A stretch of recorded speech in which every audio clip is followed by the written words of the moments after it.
My name's Ed Piskor. I do a comic called Hip Hop Family Tree, and you're listening to 11 O'Clock Comics.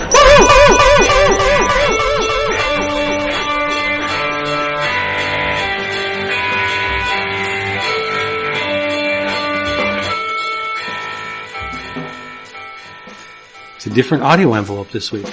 Sounds very different. Wonder why. They'll know why after the intro. They will. Yes. But it is New York Comic Con, so we should already guess.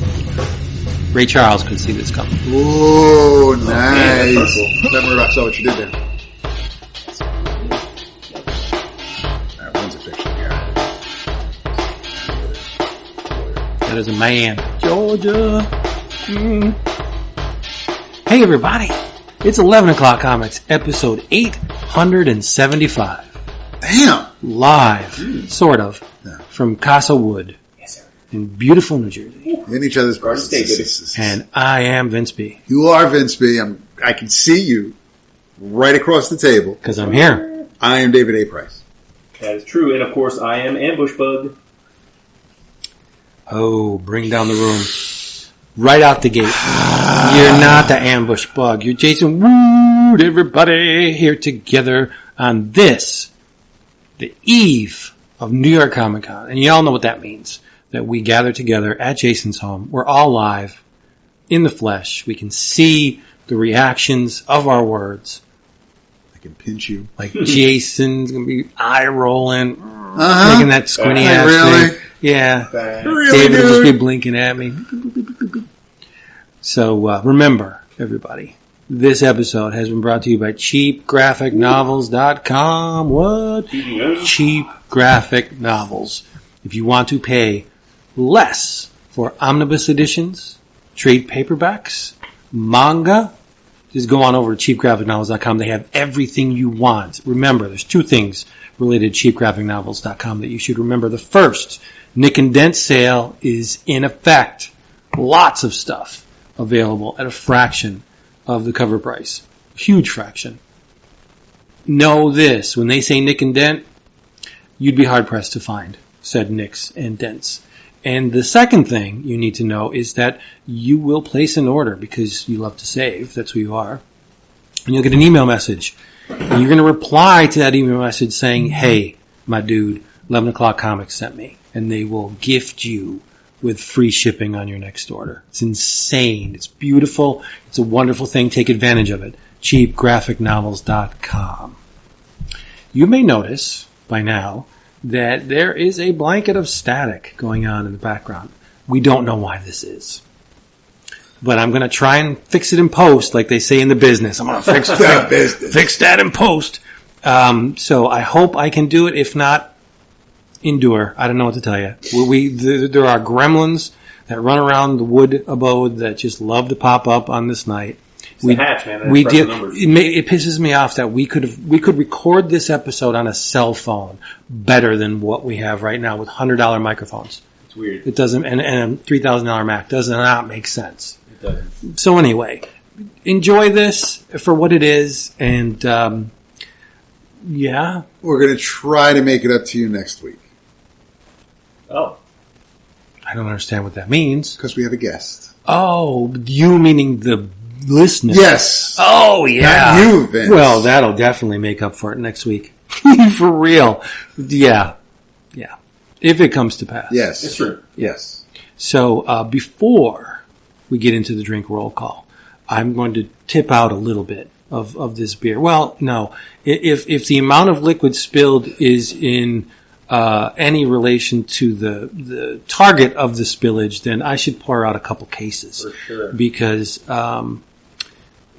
Keith Giffen has passed. Mm-hmm. Just found out. Yeah. Extremely important. Like 15 minutes ago. Creator. And everybody has a different love era of Keith Giffen. Like, I'm loving a lot of it. But, like, Trencher's my shit. Mm-hmm. Big old stiff middle finger. I'm doing it this way. Mm-hmm. And some people love the Legion. Some people love the Ambush Bug. Yep. And Lobo. Justice League and Lobo and Rocket Raccoon. Yeah. There's so much. There's a lot of Image stuff that he did, too. It's just ridiculous. Mm-hmm.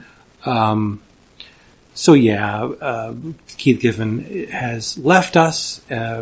Remember all his wonderful works. If you're not a Giffen convert, then get your ass to a comic shop and buy some Keith Giffen works and read them, and you'll understand why.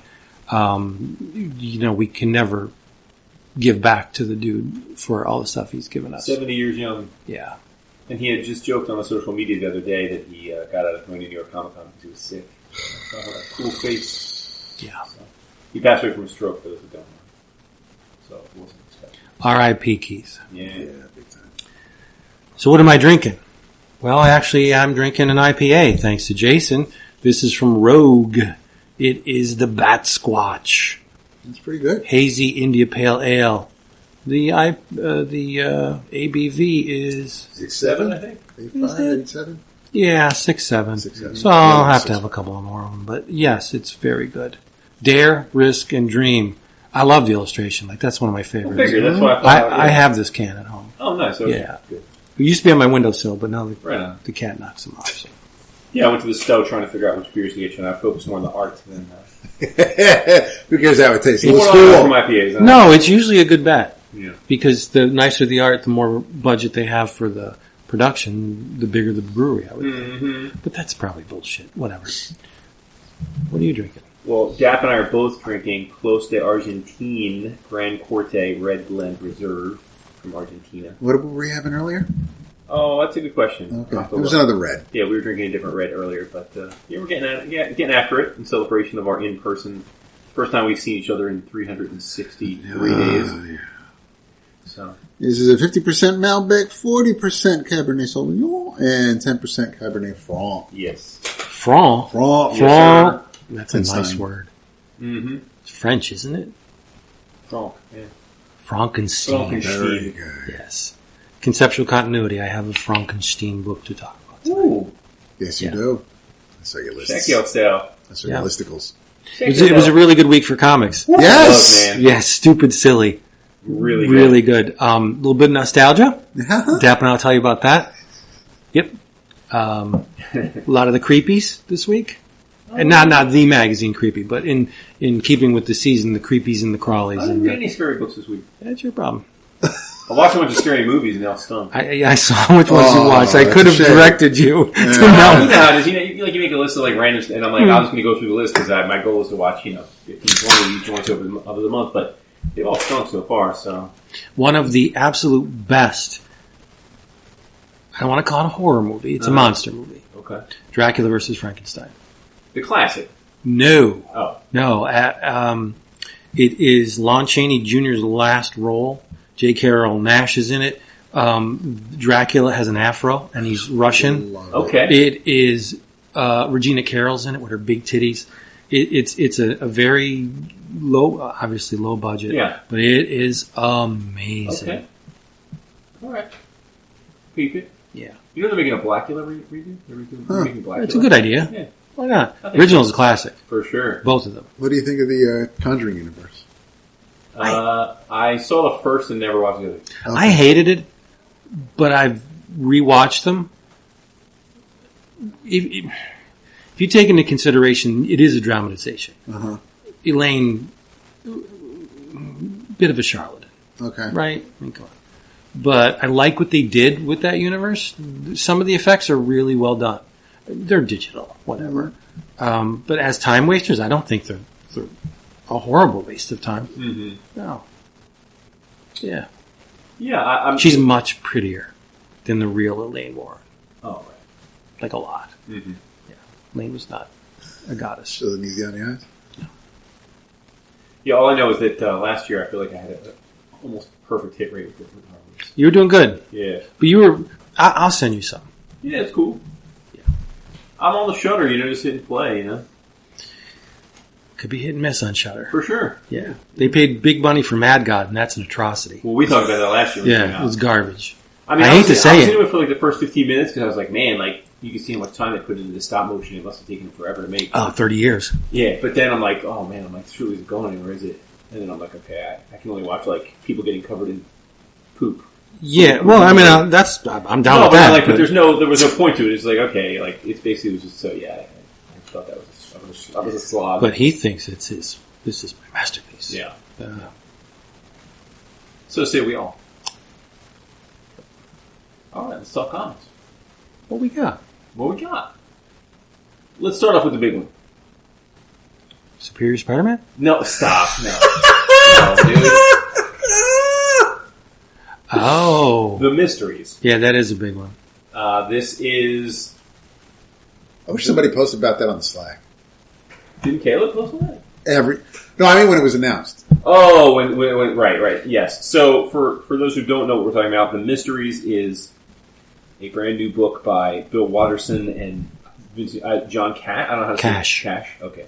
The news here, of course, when it was announced, is that this was going to be the first published work from Watterson, a.k.a. Calvin and Hobbes, creator, in nearly 30 years. I think his last Calvin and Hobbes strip was 1995, so 28 years. And right out, I mean, when they announced it, they made it clear it was going to be a very different project. It wasn't going to be, a nostalgia romp for anyone that loved Calvin and Hobbes. So they were certainly playing fair there. But it arrived today. I think it hit all the stands today. It's number one on the Amazon and New York Times bestseller list. It's going to be a big hit for sure. I have to say it is very strange. Now, I expected it to be strange given the context and the cover imagery and what it was about, but it's strange in the sense that I said to these guys when they arrived tonight that if I didn't have this book in my hands because Bill Watterson did it, and it was just like something I had pre-ordered from Drawn and Quarterly because I like to try their stuff and read it, and it was by someone I had never heard of, I probably would have been like, this is whack. But because Watterson is doing it, I really tried to look deeper and try and figure out like exactly what's happening here. At its core, it's a fairy tale of sorts about it could be our Earth, it could be a parallel Earth, but it's essentially a world where in the ancient times there were things called mysteries, and humanity was desperate to figure out what they were because they were scared of them. So a king sends his knights out to find the mysteries. They all get killed, save for one who comes back nearly dead with a box holding a mystery. They open up the mystery box, and it's not all that shocking or bewildering, and slowly but surely they uncover more mysteries, and to the point where humanity gets completely tired of mysteries and don't really care about them at all. Fast forward to what looks like modern times, and we're at a point where basically nobody gives any power to mysteries, and sort of the world is falling apart. And then we fast forward thousands and thousands of years, and the world is still persisting, the universe is persisting, but it's not clear that humanity persists anymore.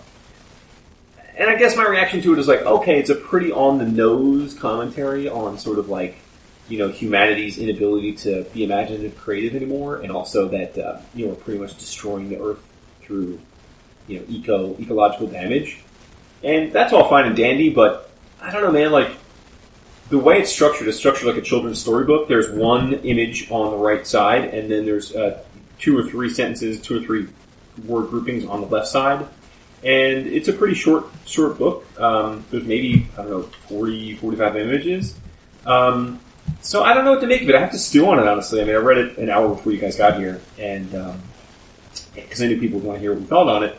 I guess one of the big points here is that Watterson and is it Cash? I'm sorry, I got Cash. Cash, yeah. They were friends for a long time. They decided to do this years ago together. Both professed to have rarely ever collaborated before. And so this was as much a thought experiment on collaboration for the both of them. The images are dark. They look like almost like painted murals for the most part, very realistic looking. I came to find out that these were, a lot of these images were rendered in different 3D. Like they would actually hand construct a lot of the images and then put like washes over them or different types of paint effects of actual images of the real things they were building. So there's some like interesting visual techniques to the images, but I don't know ultimately that it really hooked me in any way, because if there's a big message here about the state of humanity, I don't know it's a message that's either surprising for us, right? Like we kind of already feel that way about like what we're doing to the planet, and I don't know that it really offers any shock value or any like hope of any conclusive like hope for the future. It's just kind of like a matter of fact standpoint of like what we used to be and what we are, and that's fine. But I don't know. It just seems like Bill's known. Calvin Hobbes is such a wonderfully poignant look at the magic of like everyday life, and this is kind of the opposite. Maybe that's the point, but I don't know, man. Like, I don't want to say I'm disappointed because it's not fair of me to label it disappointment since I had no expectations coming in. But it's so far from anything that we associate with him, with Watterson, that I'd be really curious to see how this is interpreted in the coming weeks once it gets broadly read. I don't know. So I'd say it's I would say this: if anyone is thinking of ordering this because you love Calvin and Hobbes and you desperately want to revisit that, this isn't for you. This book will not remind you of that in any way, shape, or form. You would not know that this is by Bill Watterson except that his name is on the front of the book. If you're curious what someone like Bill Watterson might do later on in his life because he wants to do something totally different, it's worth it, right? Like, I find it fascinating for that purpose. I didn't find it very engaging as a story.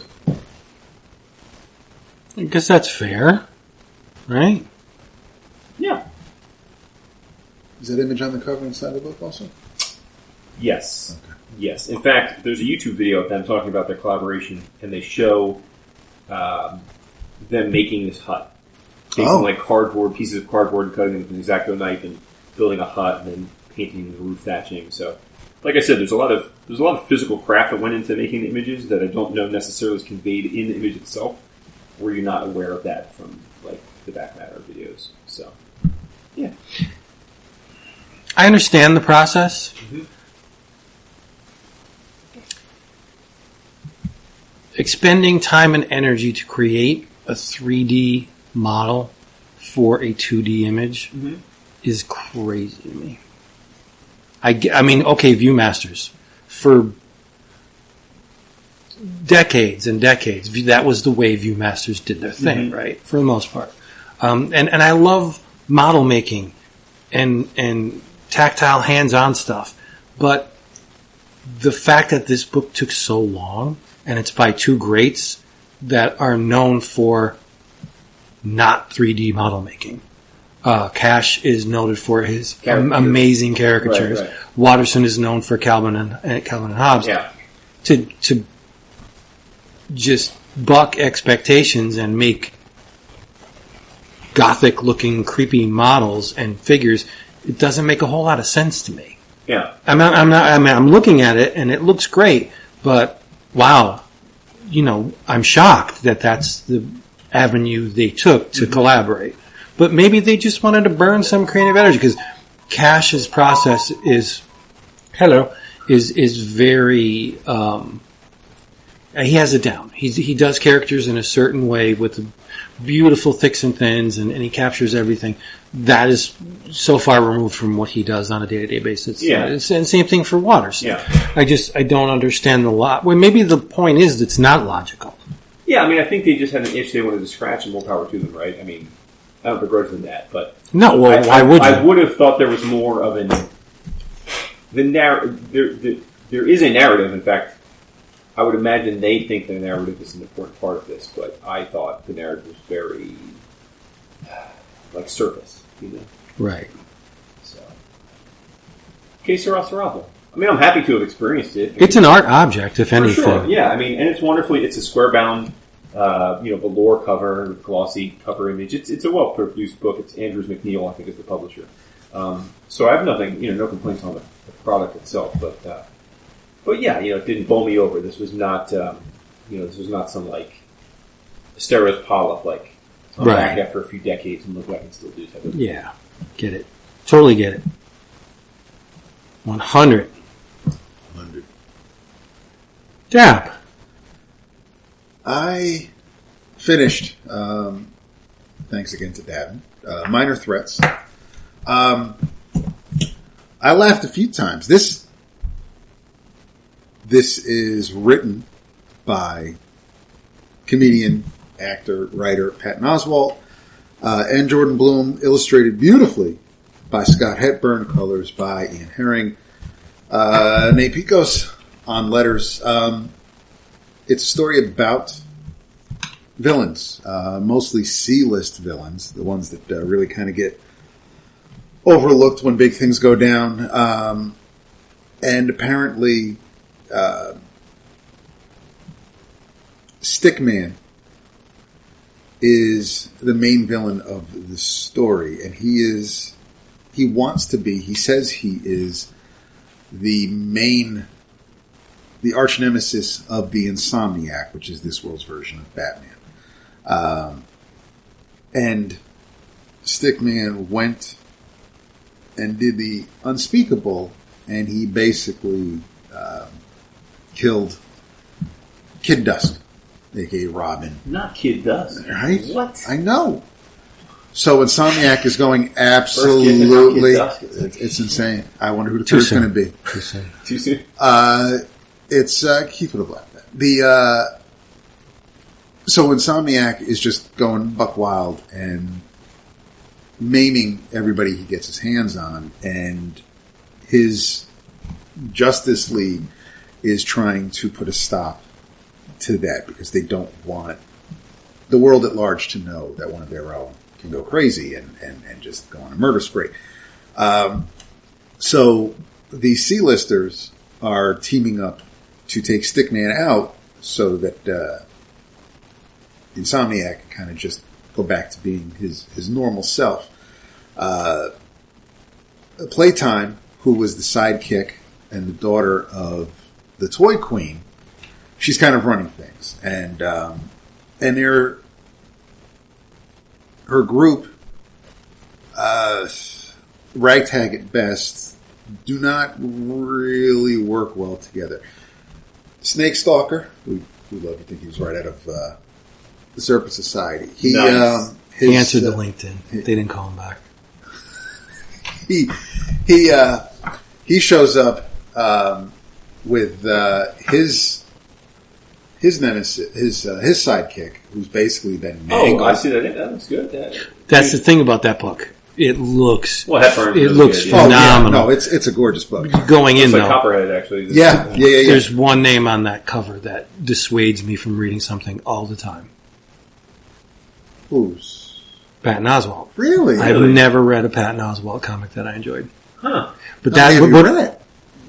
I read that free comic book day stand-up thing that his name was attached to, and blah blah blah. I mean, I've read more than one. Okay. Doesn't. No, click. this is. I think I you should give this a shot. No, I looked through it and I'm like, I got to get this because Hepburn's art is like freaking ridiculous in this book. I'm with you on that 100%. It's gorgeous. I know. I saw that. And I was like, I got to get Hepburn to maybe draw me a Serpent Society mission. Yes, Yes, sir. So we have Snake Stalker, we have Pigeon Pete, we have Playtime, we have Brain Tease, and Scalpel. Now, are they C-listers? Is that what they call minor threats? Yeah. Okay. Yeah. I mean, the back of it says C-listers, but inside they're also called D-listers by some of the heroes. Yeah.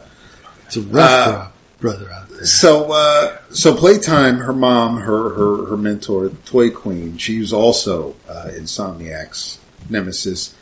And because the Insomniac has his trophy room, he has one of the Toy Queen's like boxing glove guns, and she wants that back, and that's like her one regret. She has a trophy room in her living room, and that's missing. So she really wants her daughter to like reclaim that for her. So this group is trying to basically take out Stickman to stop the Insomniac's threat and rampage across the city. The twists and turns, and of course, somebody is possibly betraying the group. It was a lot of fun. I couldn't stop. I couldn't put it down. As soon as you start and you get into it, and you get familiar with everybody and this world, it's so well done in the sense that as Brain Tease is trying to figure things out, and he's a low rent. He's like a weak version of not even Mentalo, but like the wizard. It's just he thinks he's the smartest man in the room, and in some cases he is. But he's planning things out on the way. Like if Stickman had his leg broken, then he won't sleep against the wall in his prison cell, and he'd be here next to this window where he could overhear people trying to. I mean, he's got this whole thing mapped out. It's done really well. The resolution, I thought it was done extremely well. The way everybody kind of comes together after so many hours of kind of just butting heads, how they come across, how they decide to take out the Insomniac, how the rest of the heroes are also trying to like round up all the villains so that take them off the street so Insomniac doesn't go around on a killing spree. I liked it a lot. It ends in a way where... And this was a miniseries, it's over, right? This 4 issue is over, but Yes there is and a no. spin-off. Like, what is it called? The Alternates or something? Alternatives? I'll tell you in a second because I was looking for it. Yeah, nothing gets to happen. The alternates. See, the thing about it is, they're not playing fair, as far as I'm concerned. They got Hepburn on that book. Yeah, but... Christopher Mitten is on the alternates. It's like, the fuck? I can't say no. Tim Seeley is doing stuff for the alternates. I'm done. When you put Christopher Mitten on a book, take my money. One of my best bargains. Take my money. No, What? Spin the car right tomorrow. Bonus content. So, it wraps up in a way where it's definitely set so that, you can tell more stories in this world with these characters. Actions have consequences for some of them, which absolutely makes sense. I dug it a lot. If we see Hepburn, I got to ask him. Like, I'm always fascinated with how artists choose their projects, right? Mm-hmm. Like not to besmirch this project, but it's a Dark Horse book that's written by Patton Oswalt. So I wonder, like, was that the draw for Hepburn? Like, is he a Patton Oswalt fan? It's like He maybe loved the script, or maybe Patton said, "You know what? I want Hepburn for this." That's what I'm saying. Like, I would love to know like how that happened. Well, Patton knows a lot about comics. So. Sure, no, for sure. But I'm saying I get Hepburn it. pretty consistently works at Marvel and DC, so it's like he had to be lured into this, I assume, in some way, shape, or form. What's interesting is on the back, so it says, the first creator-owned comic series from Patton Oswalt and Jordan Blum, showrunners of Marvel's MODOK on Hulu, and superstar artist Scott Hepburn, in parentheses, Tom Morello's Orchid. What? Like, Is that even a thing? Wait, what? That's the reference they use for Hepburn on the back. Oh, and there's a Polko from Taika Waititi? Oh, and Higgins and Apatow and Edgar Wright. So weird, right? Pull quote from Gaiman. Jesus, I guess that's kind of wow. Yeah. So, I mean, eyes were on this. Yeah, I enjoyed it a lot. I think Scalpel's a great character. Yeah, the art looks great. I might have to check it out. Everybody all the characters. Maybe I'll wait for maybe they'll make a hardcover of all of them. With the spin-offs Oh, too. I'm That's sure what I'm they will. hoping. I mean, huge props to Devin for sending this to me. It's great. It's a good looking book. I'm not dumping on Pat. No, I think he's a funny guy. He is. He's absolutely. But it's just that his comic book work has never really. And maybe because it's a co-writing, it'll. But no, I don't want to couch it in that either. Oh, he's only co-writer. Maybe I'll enjoy it. I like the guy. Yeah. It's just that The books you've read from him, just they haven't clicked. And that happens. Whatever. I think the cover's great. The art's freaking phenomenal. Complete. I was pulling images for you. I mean, you had me a serpent character. It's true. No, you got to live. I understand. Thank you. Yeah. So is everybody trying to get that? No. Government checks. Snap tickets. The trade's got a sketchbook in the back from Hepburn with his character designs. You've got variant covers from fucking Kevin McGuire and Tess Fowler and Francesco and Christian Ward. Facial features look good on that McGuire. Wow, he should look into that. What happened to Francesco Frankenstein? He's doing covers. Yeah. Oh, he fell into that only cover. Yeah. It's a bummer, man. I loved his work. Yep. But no, this was totally highly recommend it. Absolutely, check it out when you can. Nice. That's pretty awesome. You just got done talking, so I don't want to tag team on that great book that came out. We'll wait till later. Yep. I did read another Marvel book though. Of course you did. I mean, yeah, Marvel. It's older. It's a $20.99 book. Qualifiers on it. This is your jam. It's a $20.99. The House of Ideas gives you joy. Yes, $20.99 Unlimited number 3. Whoa! Why? I bought it for $1 2 weeks ago. I'm looking through it. Cover price is what, $2.95? No, $1.95. It's like one of the. It's like that idea we were supposed to do every now and then. We never do anymore. What's it called? Long box roulette. Yeah. Yes. Yeah. I love it. I do it all the time. I keep that torch lit. Yes, I do. Yes.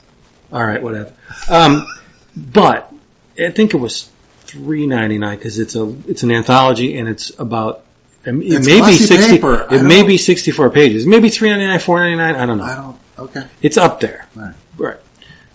So I'm looking through the book and I'm like, Spider-Man $20.99. What's noteworthy about this story? Not much. Just whatever. There's a Hulk $20.99 story in it. Hate the Hulk $20.99 design. I think it's stupid. So do I didn't read that either. There's one story in this anthology. It's only 10 pages. It's awesome. Why did I read it? Because it's written and illustrated by Ned Sonntag. And you're like, who's Ned Sonntag? Jason, you're probably thinking that right now. Who's Ned Sonntag? I mean, sure, I'm thinking that. Okay. I'll tell you who Ned Sonntag is. He came up from the undergrounds. But In the streets. He did a lot of work for Crazy, for Marvel. High Times. He was in heavy metal. He was in Myron Fass's heavy metal ripoff called Gasm, which I still need the 3rd issue of that. But the reason why Ned Sontag's on my radar was because he did some work for the Howard the Duck magazine. Oh, okay. Yes. And I've always clicked with his artwork. Very, very strong, thick contour line. And then he'll go within the figure with a thinner line. He's a very clean line style, but loves to vary the line weights, which is awesome. So what's the deal with this story? It is a $20.99 upgrade of Kid Colt Outlaw. Whoa, okay. Right? Deep dive. I own okay? Kid Colt art. It's called Kid... Dick Ayers? It's because it's not relevant to what I'm saying. I want to hear more about that, though. I guess it's 80 conversations to know way out of it. No, he's not Kid Colt anymore. He's Kid Current, and he's online. So what's the outlaw? That's the name of this. It's Kid Colt Outlaw, Kid Current Online. It's the same cadence, all right? Yeah. Who's Kid Current? Well, he's an AI. He's a construct. He's an avatar. And he's traversing the open plane of the digital realm, let's just say. Okay. Right? He has a posse.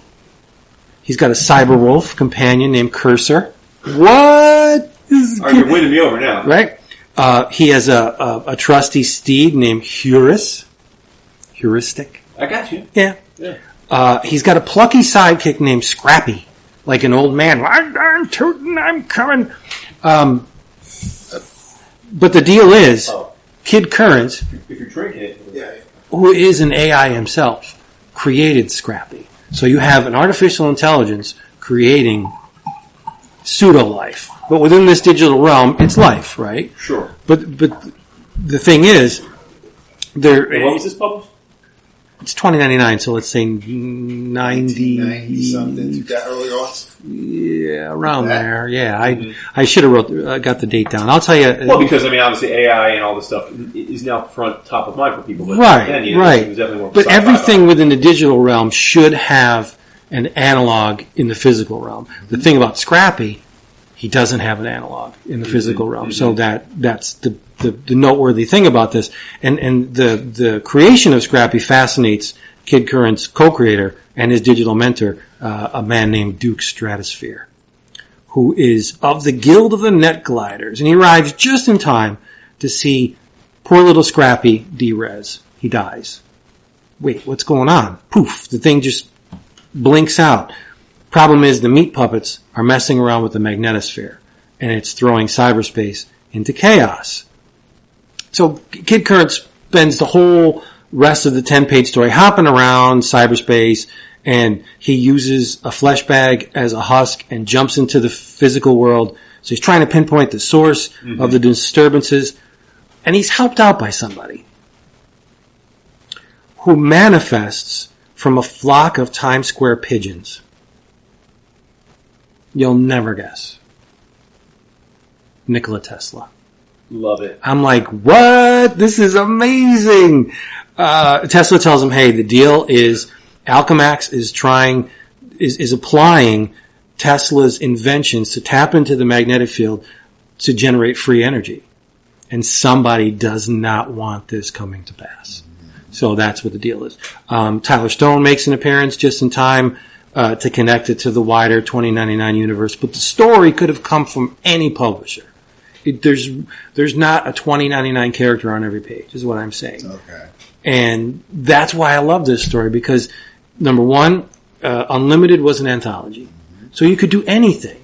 And this is taking advantage of not only the anthology format, but the fact that anything is possible. Like Ned Sonntag, the guy who did Underground Comics, and he's doing a story for $20.99. I love it. Now, did Marvel do so? From your vantage, is this a one-off, or did Marvel try and get creative on the $29.99 front with this, like in other ways too? Like, did they have other indie creators doing stuff like this? Yes and no. It wasn't a commonplace thing, but they would experiment, because there was, once the writing was on the wall with the $20.99 universe, they were just like, fuck it, do whatever you want. Yeah, I mean, we've talked about this before. I was never into the $29.99 stuff. Oh, I love that universe. Look at the last couple issues of Doom $29.99. They brought Ashley Wood in. Yeah, I knew that. Like, what? So atypical for Marvel. Not only wider universe Marvel, but the fringe niche $20.99 to bring in. Yeah. And they were doing, there was one guy who preceded, I don't know his name, but he was a graffiti artist. And it looked like Discreets, like you say. Every panel looked like Discreets. Yeah. And towards the end of the story, Kid Current kisses a girl. Ooh. Yeah. Okay. Yes, it's beautiful. And if you're in the dollar bins or you're in New York Comic Con this weekend, I'm guessing you'll find this issue for a couple of quarters. Because it's $20.99. It has a really badly drawn Hulk $20.99 on the cover. Something about that design, I just think they phoned it in. Yeah, I just don't like it at all. But you got to give it up for Spider-Man $20.99. Great design, great character, widely used now. What with the Spider-Verse movies? Yeah. Mm-hmm. So $20.99 Unlimited number 3. Love it. Yeah, I did too. And if you want to see art from this 10-page strip, hop on over to 11o'clockcomics.com, click on the episode link, look in the gallery, and I think I pulled 4 or 5 pages from it. It's really good. Nice. Really good art. You just reminded me of something. New York Comic Con this weekend, obviously, so not now, but next week we will finally have, it's been long requested by many of you, the 11 O'Clockers ballot will be open so you all can start logging what you're reading, because it's already October, so we've only got 2.5 months left of the year. I have 4 categories already filled in. Love it. Now you've only got 26 more to fill in. Well, that's okay. Yeah. 4 of them are very important. Yeah. I have a book. Listen, we've known each other a long time, so we read books. Like the, this, last week I wanted you to read, The Midnight Show. Like, I was like, this is a book that Vince will love, right? Like, I thought you would like it too, but I was like, this is a Vince book, right? Definitely. So I read a book this week and I thought, this is going to be Dap's favorite book of the year. Once I get him to read it. Oh, I know what you're talking about. Yeah. And it's called My Friend Toby. It's by Gregory Panaccione, Italian creator. You may recognize his name. He was the artist on Sea of Love. Okay. Yeah. And this is magnetic. You know, we rock for a magnetic art. This is another magnetic book. Came out maybe a month or two ago. Cover is a cute animated dog with his tongue hanging out, running along a country road in a farmhouse. And Toby is the dog. And this book is the best comic I've ever seen that captures what it's like to have a dog and how much awesome it is. Like, the book is silent. Since we're in person for once, I'm going to let that through. The book is silent, and it's basically just some days in the life of Toby the dog. But it's so accurate if you're observant about how your dog lives. And it's like his master leaves, and the way they render it, since it's silent, is they have the dog. They'll draw word balloons, but it's just what the dog is thinking. And so, like, when the master leaves, like he'll have like these visions of like his master being killed because he hasn't seen him, or like when he's hungry, he'll be like begging his master, and then he'll like just stare at his master, and in his head the images will be like of him being a skeleton because he's died of hunger, or like there's someone come to the front door, and so he freaks out, he's barking at the door, and then like he'll just see like yield and like electric like flashing signs of like danger come up to him, and it's just so wonderful because it just shows you like the pure emotion of like what a dog's life is like. Like, here you go, Dap. Like, I'm so here, see, like danger. Like, there's a cat on the property, and so sometimes he's happy with the cat, sometimes he's mad with the cat, but he's always thinking these weird things. He goes out for his walks and he'll sniff like dogs do to find where to pee. And when he sniffs certain spots, like the image will pop up in his head, and then he'll like pee there when he smells the cat or he smells like a random dog. comes across another dog, and like he has these visions of like him getting married. It's very, very cute and clever. And like I said, it's all silent. It's mostly 6-panel grid. It's I'd say, what would you say? It's like I guess it's watercolor, right? Like it seems like it's watercolor to me. Maybe not. Maybe ink. I don't know. What do you think? What do you think, Vince? It's like, it's a very like loose, cartoony illustration style. I guess maybe it's not watercolor. I don't know. It seems like it's watercolor. No, it looks from over here. It looks like watercolor. Yeah. But I love the art style, and it's just basically this dog's life while his master goes through a bit of a life journey himself, and it has a very happy ending. But if you love dogs, cats, if you're just an animal lover, and you really get into like, you often sit there and watch your dog and think, what the hell are you thinking right now? Like, why are you doing that? This book is like the epitome of that, and I've never read a comic that I thought really captured what it must be like to be a dog before in this way. And so I give Panaccione I just read this and put it down with such a huge smile on my face and thought, if Dab doesn't like this, we've got to stop the show because I don't know him well. So, for real. So, My Friend Toby by Magnetic, you can get it. Like, Magnetic has big sales probably every 6 months. They have like big sales.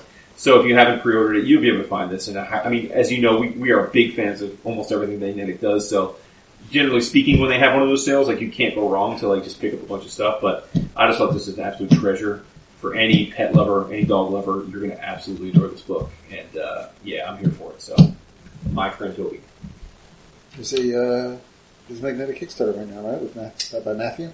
Yeah, Matthew Bablay's there's a new Kickstarter for him right now. Yeah, they do a Kickstarter like once a month basically, because then they follow those up with they obviously do the Kickstarter and then they put it in previews the next month usually. So yeah, I mean you love dogs too, love them. Yeah, but you don't have as big a heart as that does when it comes to these kinds of things. It's true. I don't know. Is it though? I don't know. Well, you like to pretend you don't have a big heart. Right? This is true. Yeah. I love my. I mean, if this is my cat Toby, right? Yeah, I would. My cat Acorn. Your favorite book? Yeah, I love animals. Yeah, I do. You're more of a cat. I've been converted to the joys of cats. Yeah. Yes. Mm-hmm. They are. If you guys remember, longtime listeners, Dap and I used to do a podcast before we did this one. It was a 2-person show, more often than not, called Bullpen Bulletins, and there was a lot of airtime devoted to a particular character. Yeah, I'll say. Yeah, written by somebody who understood the character for a while. We're talking about Dan Slott and Spider-Man. And we followed Dan Slott's little career as it twisted and turned and went into areas unexpected. And one of those unexpected areas was making Dr. Octopus Spider-Man. He played the long game with this. Oh, because, for real. Like, in issue 600... Yeah, that's when it happened. Is when Peter put that helmet on. Right. And that's when Otto was able to capture Peter's brain pattern. Yes. And then 100 issues later... Really long game. Defeats... Couldn't even... I mean, maybe what if they took him off the book in between then? Unless he had a contract. Yeah, well, So yes, we love the hell out of Superior Spider-Man. Well, wouldn't you know it? This Wednesday, Marvel published a book called The Superior Spider-Man Returns. Supposedly Dan is responsible for the story. Yeah. Why supposedly? Because Christos Cage is the writer. Is the writer. He's the script. But part of the Christos Cage is part of the that brain trust. But he also but he did write the most recent 12-issue Superior Spider-Man story that Hawthorne illustrated that took Otto to out west. So Gage has been. Is that a flashback miniseries? Like No. That was he was his own. He was a Superior Spider-Man out west. What I mean by supposedly is you don't know how this information was passed from Slott to Gage. He could have been over drink saying, "Here's what I want you to do," kind of, sort of. Just manipulate him into this, or like this it could position. Have been a Marvel retreat where Slott pitches it, but then he doesn't have time to do it, and Chris was like, "I got you." Right. But what made me appreciate this after you told me about it was the creative team, aside from the storytellers, is everybody who's ever worked on the Superior book with Slott, or even Spider-Man with Slott. Right. Because the pencilers, Mark Bagley, Ryan Stegman, Umberto Ramos, Giuseppe Camuncoli. You got inkers John Dell, J.P. Mayer, Victor Olazaba, and Edgar Delgado, of course, is the color artist. So it's really well done.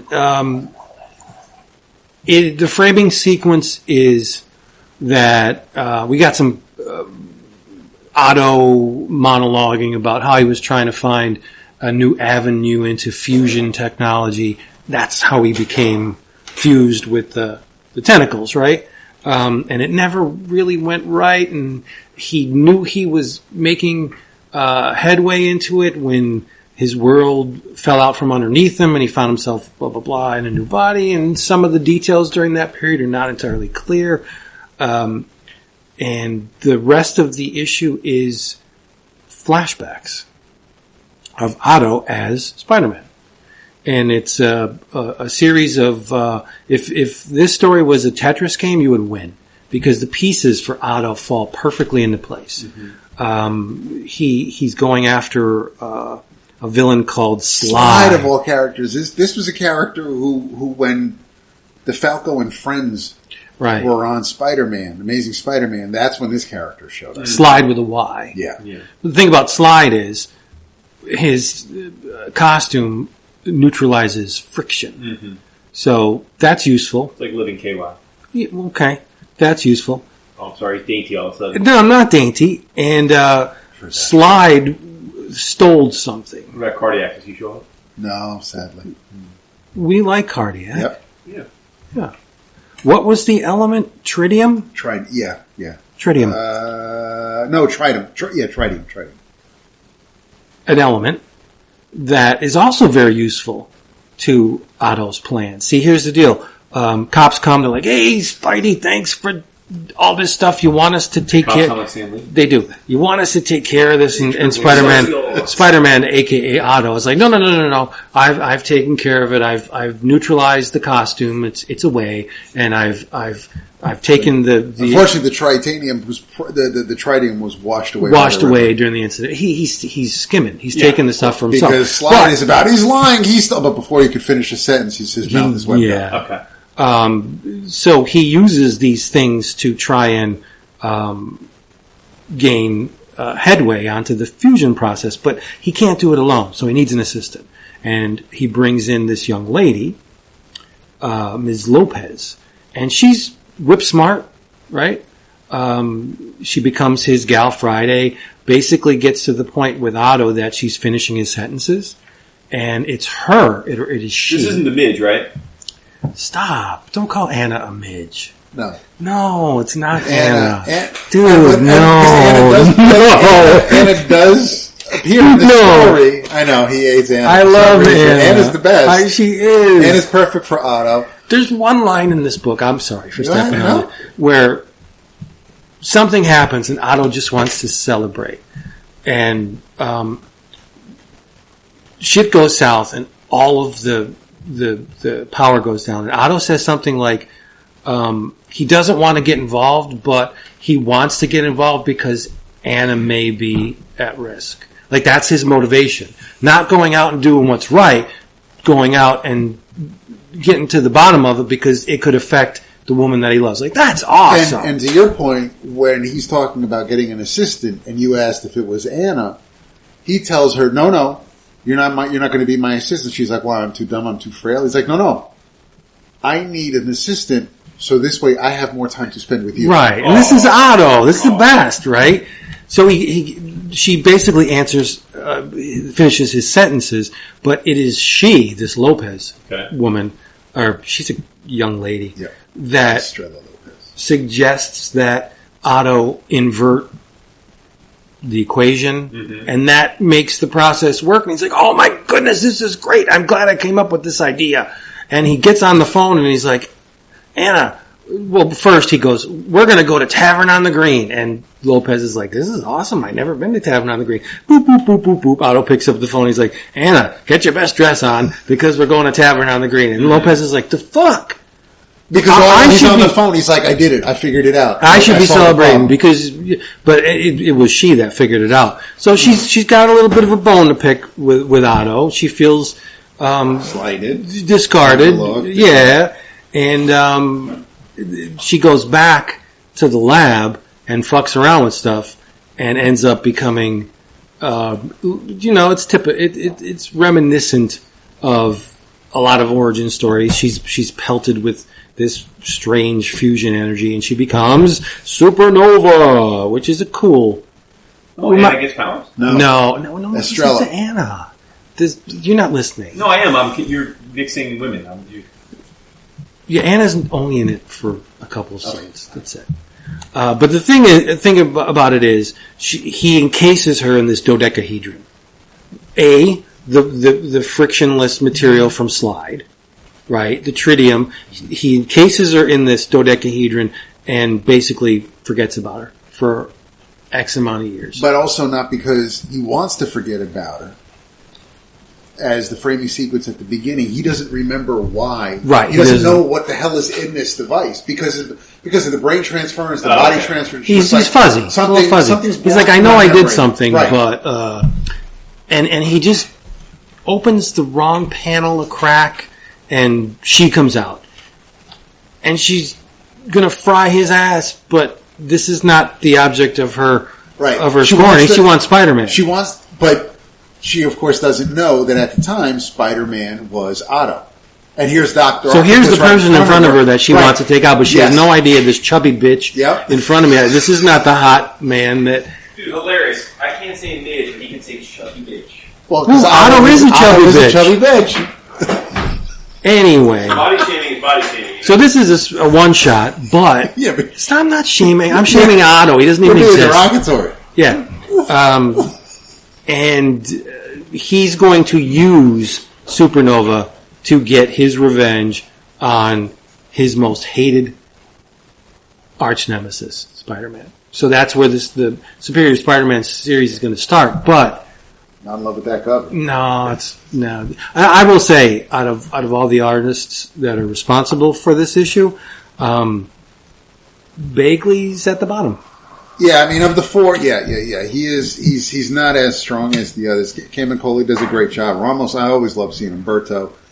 Stegman's pages are great because he's got the action. But Bagley basically sets up the framing sequences, and it's fine. It's suitable for that. But as far as the meat, the other three artists really easily go. The king of this issue is Ryan Stegman. Let's just be honest. He is. He devours these pages. He owns this issue. There are 4 artists, pencilers on this issue, but it might as well be called the Ryan Stegman Returns to Superior Spider-Man. Yeah. Just saying. It's wonderful. A little bit overpriced, though, for a single issue. 40 pages, $6.99. Yeah, I know. And it's a prelude. It's a setup for the new ongoing. But I'm hoping that the steady cover, I see. Yes. Yeah. I'm hoping the ongoing is not flashbacks and Otto in the present day. That's going to get old real quick. Well, how would it not be? That's what I'm saying. If they come up with some kind of a mechanism for putting Otto not in Peter's body, but in, I don't know, maybe use the living brain. That's what I thought back in the day. I thought Peter his mind was in the living brain. That would have been cool. Yeah. But always fucking want to mess with who wants a beverage. Yeah, do you want a beverage? Poor guy. At one point, Otto directs one of his lackeys, if the living brain is a fraction of a degree off in his calculations, eliminate him. It's like, what? You can't eliminate the living brain. No, it was a great issue. I thought it was a lot of fun. I'm not saying it's better than sliced bread, but it was a lot of fun. Mm-hmm. It was nice reading the Spider-Man, even though it wasn't our Peter. But it was our Spider-Man for 38 issues? At least 30, yeah. Because on the cover it says 10 years. Wow. No, Superior was a lot of fun. I mean, listen, it was weird that... So wait a minute, time out. How are you guys talking about Superior on Bullpen? We've been doing this show for 15 years. Yeah. I may have had my timeline a little screwed up. I wasn't going to We were talking about Slot, though. a lot. Doing Spider-Man. Yeah, and he set it up. Yeah, he set it up a long time ago. So yeah, I think it would be all right to say that the Brain Trust, the Spider-Man Brain Trust. We talked about them till we were blue in the face. Yeah, like the One More Day, the Brand New Day. Yeah. But I'm saying Superior was our time. Yeah, I made the mistake of reading the recently released issue of Amazing Spider-Man. Why would you do that? I don't know. It is horrible. I mean, it's borderline because I know we all have like different. Again, we just talked about a couple more books, but like I would posit as someone who's read Marvel pretty much nonstop for 30 years now. I think I could make a strong case that collectively, like there's always going to be good stuff, right? But collectively, Marvel was at a creative low point of those 30 years. Yeah, but the high points are really strong. No. Again, I get it. They put out 80 books a month. Like there's going to be stuff, but like I'm saying, but if you were like to take each book theoretically, you read each book and graded each book, and you know this is all subjective. My personal opinion is that right now Marvel is at as low, if not lower, than the Scroll War. No, like the pre-Marvel Knights Resurrection, like as wow, that was bad. As low as the Bob Harris days. Yeah, that's Chuck Austin X-Men days. Yeah, I really believe that. But again, like there are plenty. I mean, there are Marvel books that I read every month and enjoy. I'm not saying it's like all zeros, but I'm saying I just think on average right now it's. There's a scene in the book. I don't know what was going on, but Mary Jane has a fucking Yu-Gi-Oh thing on her arm with cards in it, and she's fucking flipping playing cards like Gambit.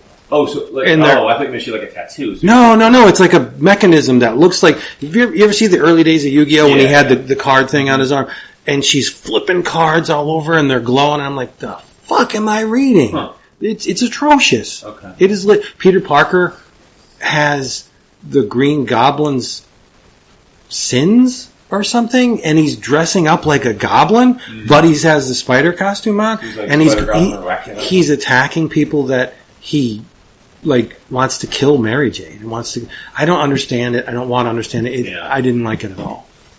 Well, on a much brighter note, I reached out to the Slack folks, and again, you all can be a part of the Slack if you join the Patreon tier for that. But look at you. I reached out to the Slackers and said, "Hey, we're doing live, as you know. So, you got any questions for us? Old school. We haven't done a question episode in a while. So, I got some questions. You guys ready? I got a question. Got another beer? Yes. Oh yeah.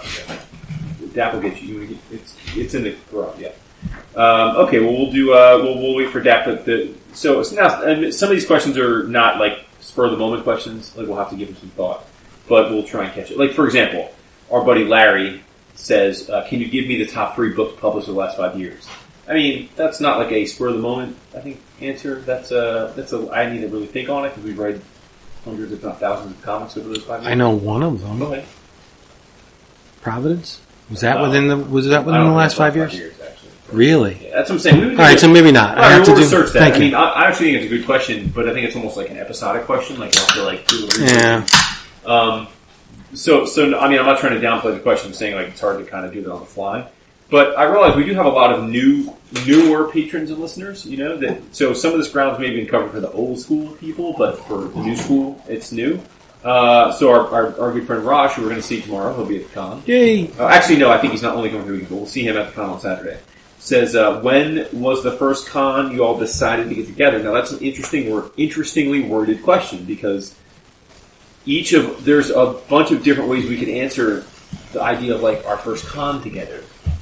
For example, you two went to Chicago with Chris without me. What? And that was a Wizard World Chicago, wasn't right? it? No, I'm saying you guys went to Wizard World. You and I met in person at episode 300 of CGS. He and I met at 100. At 100. Then we became closer at Super Show.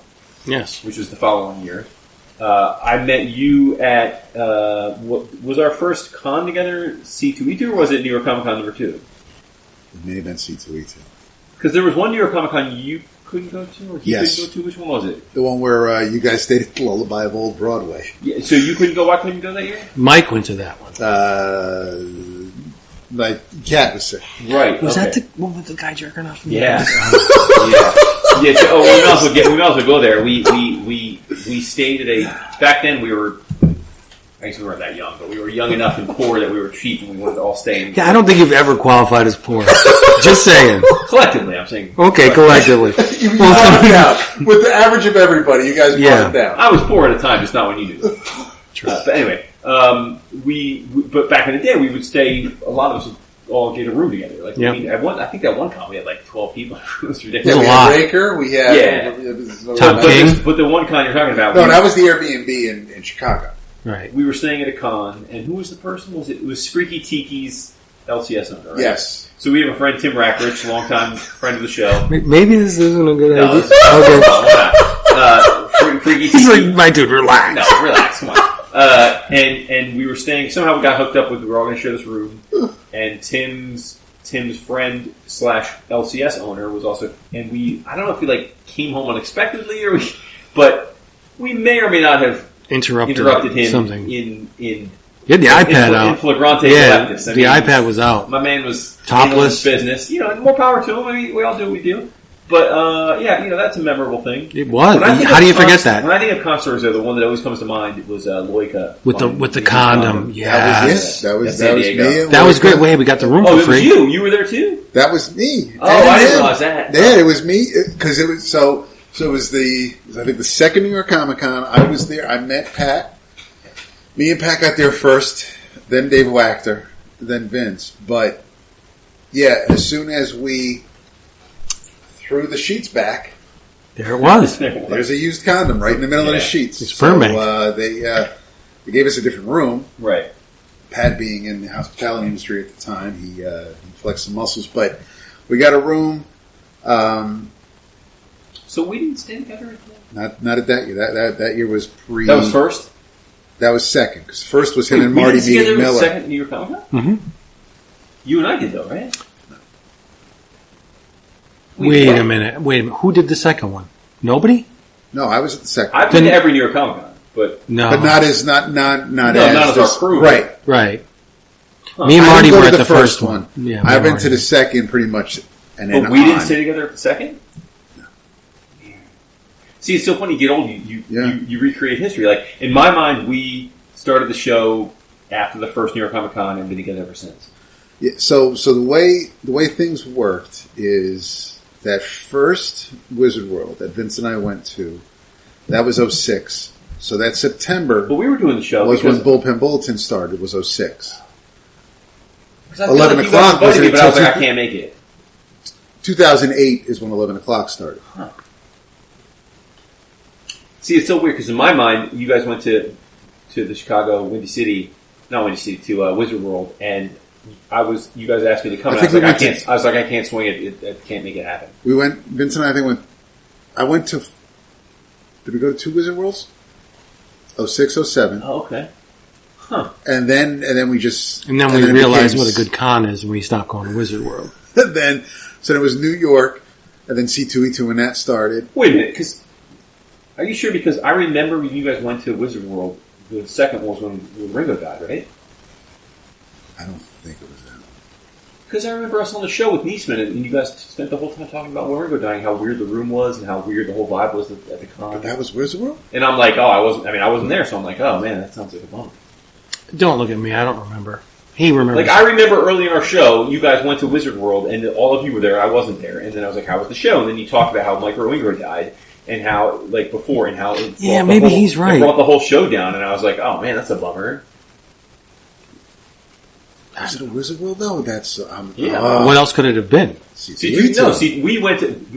We went to the first. My answer to Raj's question would be because the question is worded in particular. When was the first time y'all decided to get together? I think it's C2E2 because that's when we made it. We all collectively were doing the show. We made the trip. Remember, Chris brought the equipment to record. We had the table. We all got the Japanese people. We all got our first tattoo. Remember? At C2E2. Remember the Japanese group that came up to us and they were like, "Oh!" and they were clapping and pointing. They had no idea who the hell we were. Dude, that was such a trippy con because I remember the podcast. Nice and I interviewed Nick Dragata randomly. I guess maybe Nisman already knew him. I didn't know who he was because he was doing that kids comic thing. The one, that's right. Yeah, the iTunes or whatever. But we got our first tattoo. C2 to me, in my mind, and again, I'm not saying it's accurate because mine's probably tricks with you, but C2E2 1 was kind of like the the first con when I thought like, oh, we're a thing. Like meaning like our unit. Like we were all good friends.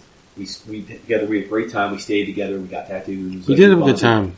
That was, Now again, like we had met before. Like I'm pretty sure we had met in New York before that. You and I had done this CDS show, but that was the first like EOC like con I think for like I would. Yeah, we came in strong and hard. Yeah. Yeah, tattoos and everything. Yeah. Good old Stringer. Good old Stringer. I just talked to Stringer. I think I told you guys. Yeah. Okay. T. Thomas wants to know our favorite Giffen work. Listen, I mean, I've read probably less Giffen than you guys, just because I wasn't a DC guy. But I mean, it's probably the rote answer. But Great Darkness Saga would probably be my pick. Just because, yeah, I love that. It's really hard. What do you go with? I love Video Jack. I know most people don't, but I think Video Jack is great. Long live Epic.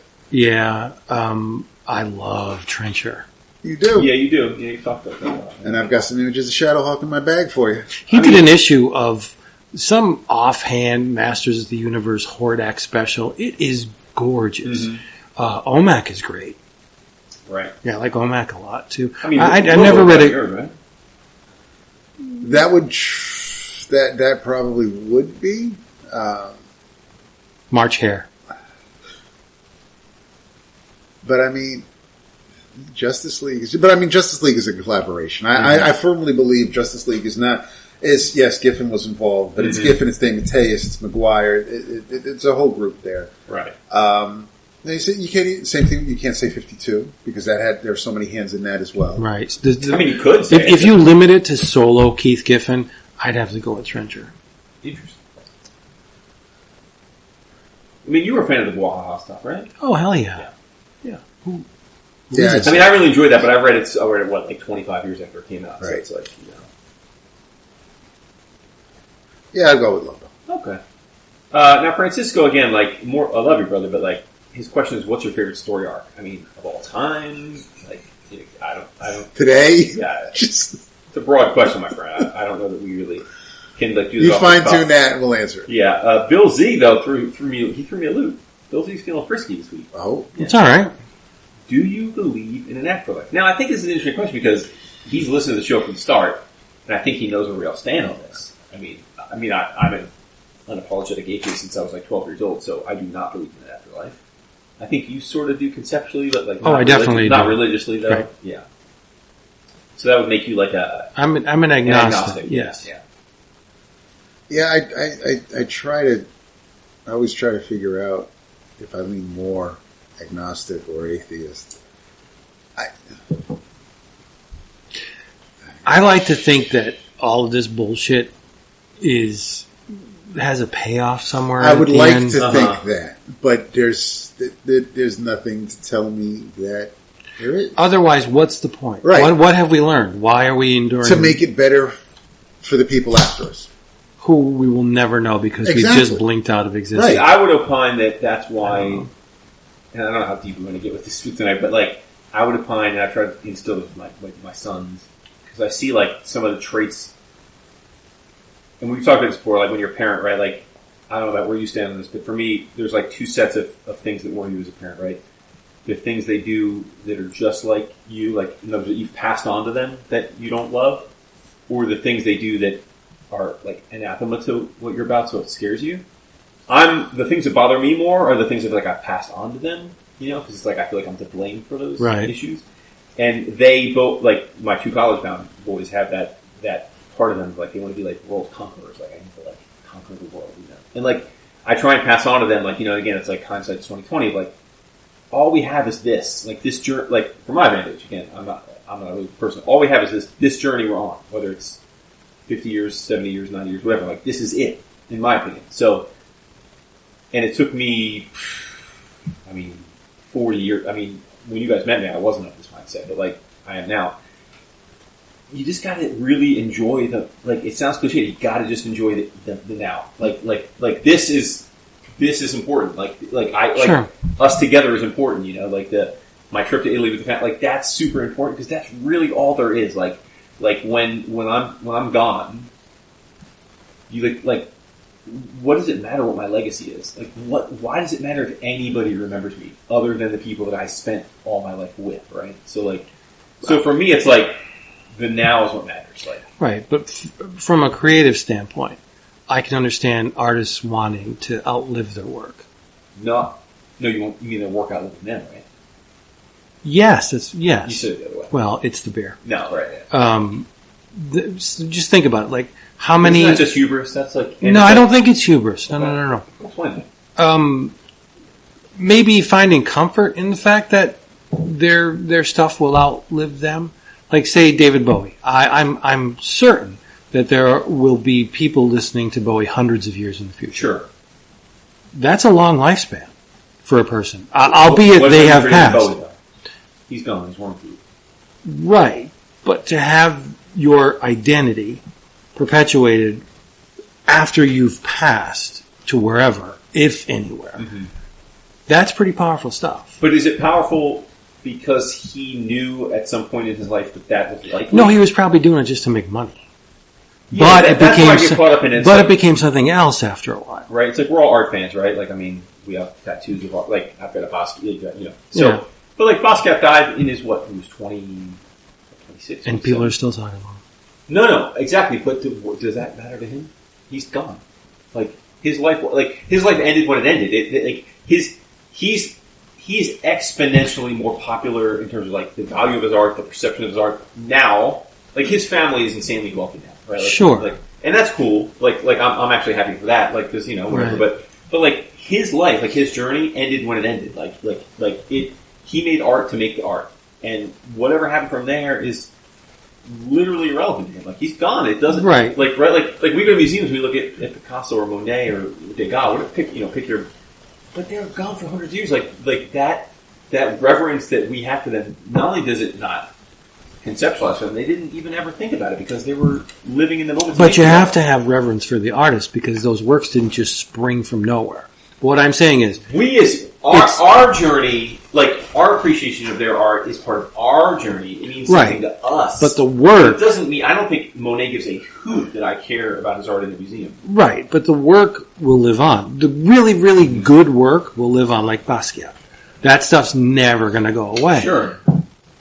But it was made by a man named Basquiat. That's what I'm getting. So there's a point where the entity that made it passes on, but the work is of such resounding, what's the word? Enter the word here, awesomeness, right? Sure. That ripples through time. Yeah. You can't make that go away. No, yeah. So in essence, he's no longer around and doesn't care whether, but his name is attached to that work because he was the physical thing that made that art. I'm not arguing that the art that someone produces doesn't have value well beyond the life. Right, you can't separate the two, though. Well, I think you can. The man, though, what does it mean to the man? It doesn't. Well, who can know? Who can answer that question? But you have to attribute. Again, like, this is going to be ridiculous to try and compare our podcast to Basquiat. Like, I'm not doing that. But, like, we have said so many times, and we started the show because we were friends for like all times. Right? Yeah. We've been doing it for some inexplicable reason for 15 years for the same reason. Right? Fuck if I know. Right? But, like, all seriousness, I mean, whatever it is. Right? Like, what are we doing? I know. But whatever it is, you know, if we all kick the bucket tomorrow in, like, a plane crash, like, or a meteor crash or something, like, no, I'm saying, like, whether or not anyone else ever listens to this or forgets it exists, like, it's all irrelevant. Like I said, we just do the show for our own volition. Right. Like, do we take pleasure in others enjoying the show, or, like... I don't. No. You do. No, I don't. You do, too. I don't. You do, too. That's such a lie. It's not. Number one, it's not a lie. All of the commentary that I spit forth on this show is for two people. No, and sometimes I'll say, you people playing at home, this is what... That's different than you get some measure of joy and satisfaction from other people because we have a community and you foster that community. You don't yes. ignore it. Yeah, no, that's different because those are real life people that we interact that's with. What I'm saying. I'm saying, like, if we were to all get hit by a comet tomorrow, like, it was worth doing this in our worldviews. Like, we would have no conceptions, we'd be gone of whether anyone ever knew or cared our show existed after tomorrow, right? If we were gone. But it was worth doing because we enjoyed it for what it was, right? Like, that's all I'm saying. It's like, I think the same for any art. Like, you have to enjoy the process of creating art for the process. Sure. Right? Like, you may have aspiration of it being more than that, but you probably ultimately don't know, right? Like you don't, I don't know, Right. you know. So whatever. I mean, there's no right or wrong answer. I'm just saying, like, I think about that a lot. Like, you just have to enjoy the moment, you know. Whether it's creating art or just living your life. I really wasn't even thinking about. Right, but then you get to the question: why make art if you don't care how it's going to be perceived and how? Because it's a passion for you. Because you enjoy it. But it's screaming into the void. But if you don't, though, maybe it's filling your heart. Like our friend Vander, like Brian Vander. Like Brian is a successful, you know, trader in Chicago. He's a finance guy, and he's got a family, and he's a very rich, fulfilling life, and he doesn't have a lot of time to create art. But like he hadn't created art in some months, and we were kind of like saying, "Bro, like it's a bummer." And then he got a bug recently, and he started creating some art, and it looks beautiful. And it's like he's doing that for just for pure joy. Like there's no commercial aspect to it. There's no like he's not hoping to get signed by Marvel, but in that moment, creating the art meant something enough to him to do it, and it gave him joy, right? You know? That's all that matters. Right. Yeah. All right, moving on. That was a deep one. Yes. This is a much less deep one. Hold on. Sorry. My Slack stops. My Slack. Okay. John Pasalacqua. Hey. Fellow biker. He's a much better biker than I was actually. Did Vince see the Bigfoot video from Colorado today? And if so, what are his thoughts? What? I'm guessing that's enough. I did not. Okay, you're going to have to look on that later. Okay. JJ wants to know, what are your favorite horror comics based on or inspired by movies? Okay, so he wants to know movie-based comics. Horror. Movie-based comics. The epic Nightbreed That's a good one. comic was really good. Yeah. Was The Evil Dead comics have been pretty good. More often than not. Tony's is really Tony's, good. yeah. Army of Darkness Yeah. Forever. It's out. It came out today. Creepshow, that's a good one. Yes, the original Creepshow is great. We did a whole episode on that. Mr. Matthew Allison. Yes. Jeez, there's the one that we're all forgetting is Walt Simonson's Alien, Very good. Mm-hmm. right? Which is horror sci-fi, but more horror than sci-fi, I think. Mm-hmm. Just a sci-fi Innovation setting. tried to do things with like Interview with Vampire, Oh, yeah. Phantasm. Yeah. I have a lot of Malibu Lovecraft books. Not very good, but yeah, there's a lot of them. I didn't say anything. Tops adapted Coppola's Dracula. Yeah, I got a bone to pick with Coppola's Dracula. Maybe I'll get into it when I mean, visually, it's a great looking movie. The movie. The movie. There are some set pieces in that movie that are just gorgeous, but he fucked with the story. Oh, okay. Maybe I'm a purist, but I don't know. Maybe. Yeah. There's a lot of horror comics that Right, but they're based on movies, though? yeah.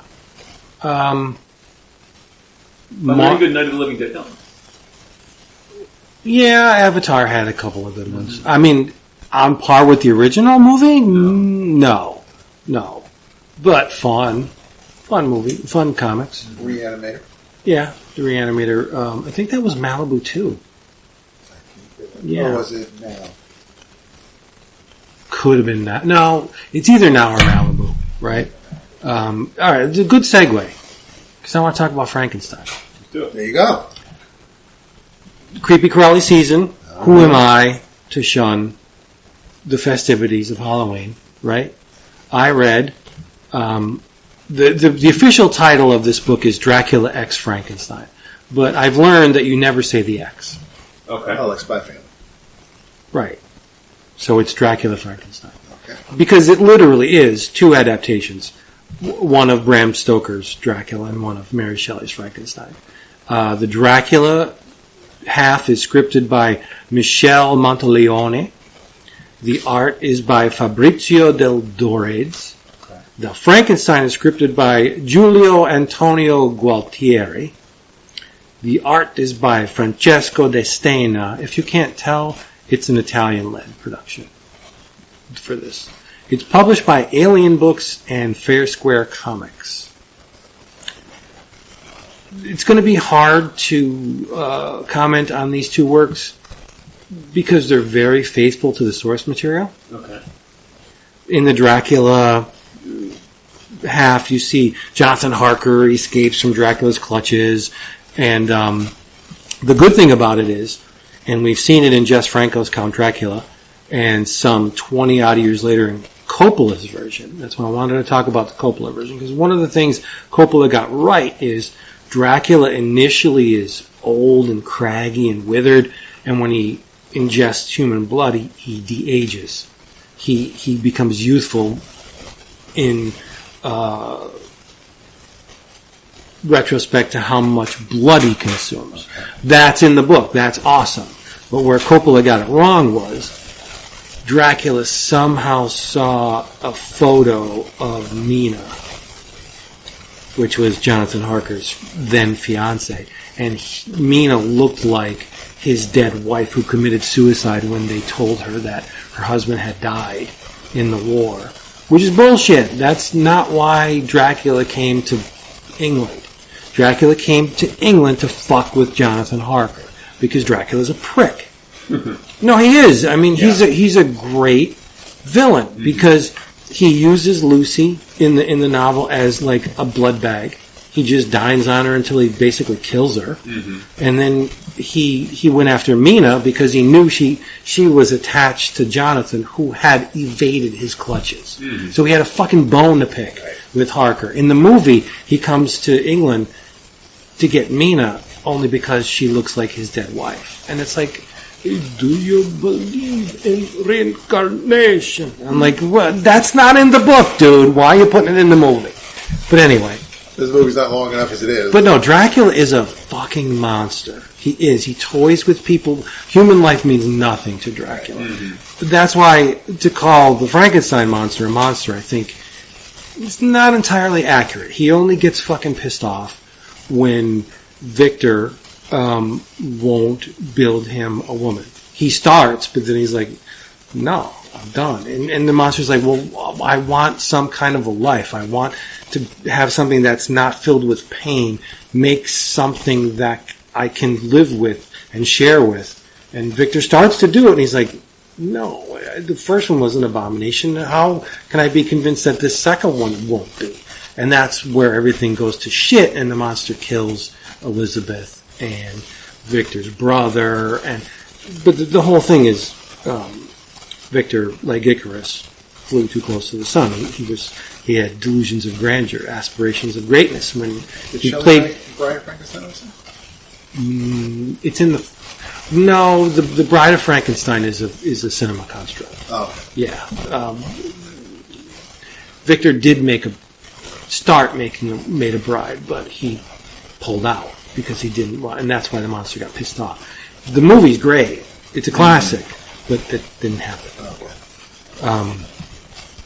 But the cool thing about this book is, if you love the source material, you'll love this book because they're extremely faithful to, like, the Frankenstein book starts off with the North Pole, and they notice Victor on an ice floe, and they save him, and he's near death, and he's telling the captain of the ship what happened, and that's where all the flashbacks come to. So, and then Dracula it's the same thing. Beautiful, Gothic tinged art. Like, this stuff is exceedingly Bronze Age. It looks like it could have been done like 77, 78, around there. Which is why it clicked with me. It's all black and white. And they don't take liberties with any of the source material. It's pretty much dead on. So if you like the original novels, you'll love this book. I think the visuals are great. Dracula is slightly more accomplished than Frankenstein. Frankenstein is a little on the surface sheen side, where the Dracula is all dark shadows and cobwebs and grit and gritty line. It's great. One of the things that I had to take issue was in the Dracula, the illustrator, which again is Fabrizio de Dorides. When Van Helsing comes, you've all seen the poster for The Exorcist, right? Mm-hmm. When Father Merrick is outside and the lamppost is shining the light on. When Van Helsing comes, he has them outside, and there's a lamppost there. And I'm like, dude, if you're going to crib an image, do not crib the Exorcist poster. Like, what the hell? But anyway, that was the one transgression. But the rest of it is freaking brilliant. It's violent. It's not exceedingly gory. There's one nipple in it when Dracula starts to dine on Lucy. We get to see a nipple, but that's. I think it's a mature-rated book, but I don't have it with me, so I can't confirm. It's not that bad. It's great. $20 for a couple hundred pages. Well worth your time. It's manga size though. It's a little bit bigger than manga size. Yeah, I know. I love these two books. If you asked me to pick which one is better, I wouldn't be able to tell you. Stoker or Shelley. Depending on the day I had, maybe I'd side with one. But I just love these two books. And so if you're going to celebrate the Halloween season, what better way to do it with two of the absolute stone-cold classics of the horror genre? Dracula and Frankenstein from Alien Books and FairSquare. It's wonderful. Okay. Yeah, it's dark as fuck. Only you brought it so I could see it. Sorry. And I just rewatched the Coppola the other day. There are some passages from the book that he gets dead on, like when Harker's in the carriage and they're on the mountain pass and he's looking over and he's like, and the wolves are chasing him. Like, that's right from the book. But then there's other parts that he just like took liberties with that I'm not a purist, but when you shift Dracula's motivation from just plain out douchery to trying to recapture a dead love, like that's not right. That's not what Bram Stoker intended. Yeah, Dracula's a motherfucker.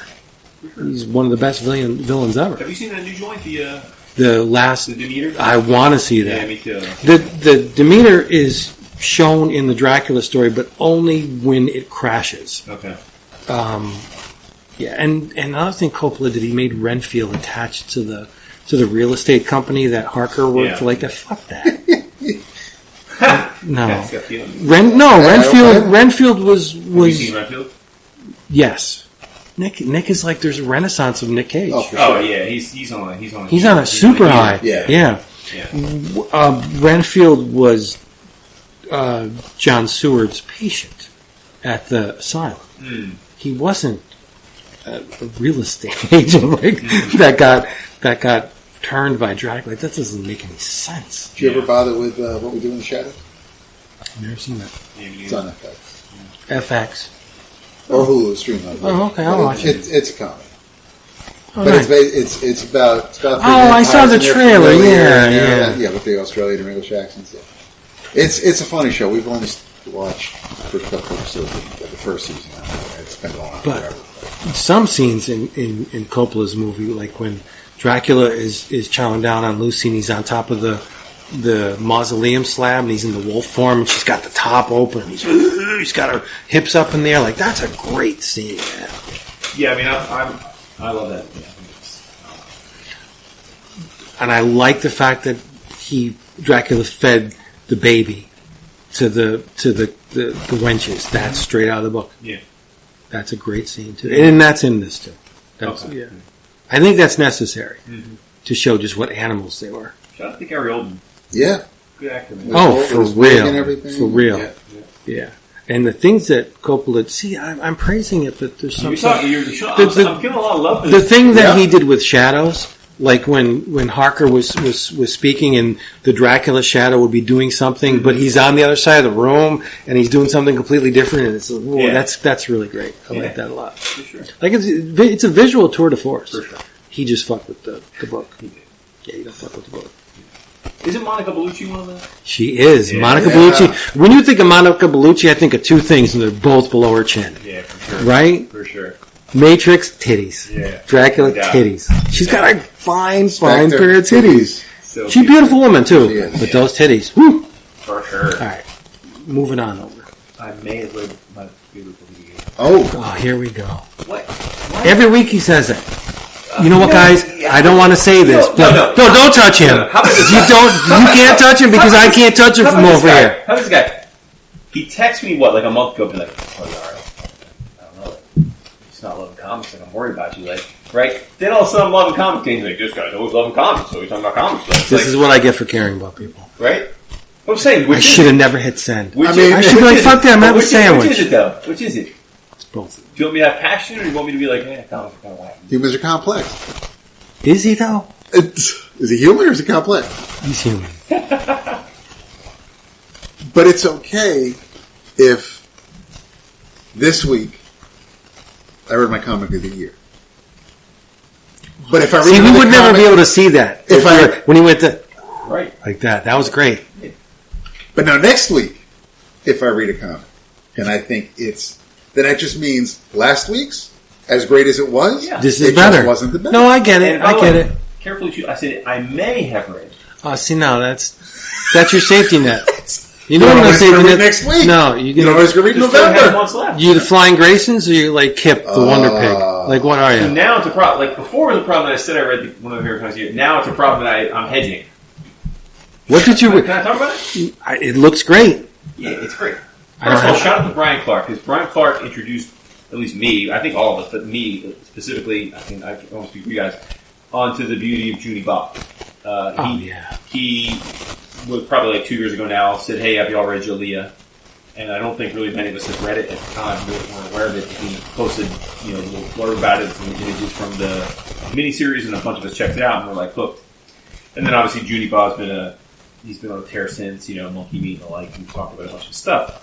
So when when TKO was soliciting an original graphic novel by him, it was a no-brainer for me. Added to the fact that it is a original graphic novel focused on Captain Nemo. My fucks with the undersea. So this book hit my inbox this week. It's called Mobilis, which is Latin for mobile. Gold foil. Yep, gold foil, blue hardcover, oversized. TKO going all out. Blue. Blue's my favorite color. So mine is too. Okay, but not blue. Like just blue, garden variety blue. That's not my favorite color. What is it? Turquoise. Oh. This is called Mobilis, My Life with Captain Nemo, and it is written and drawn by Juni Bob.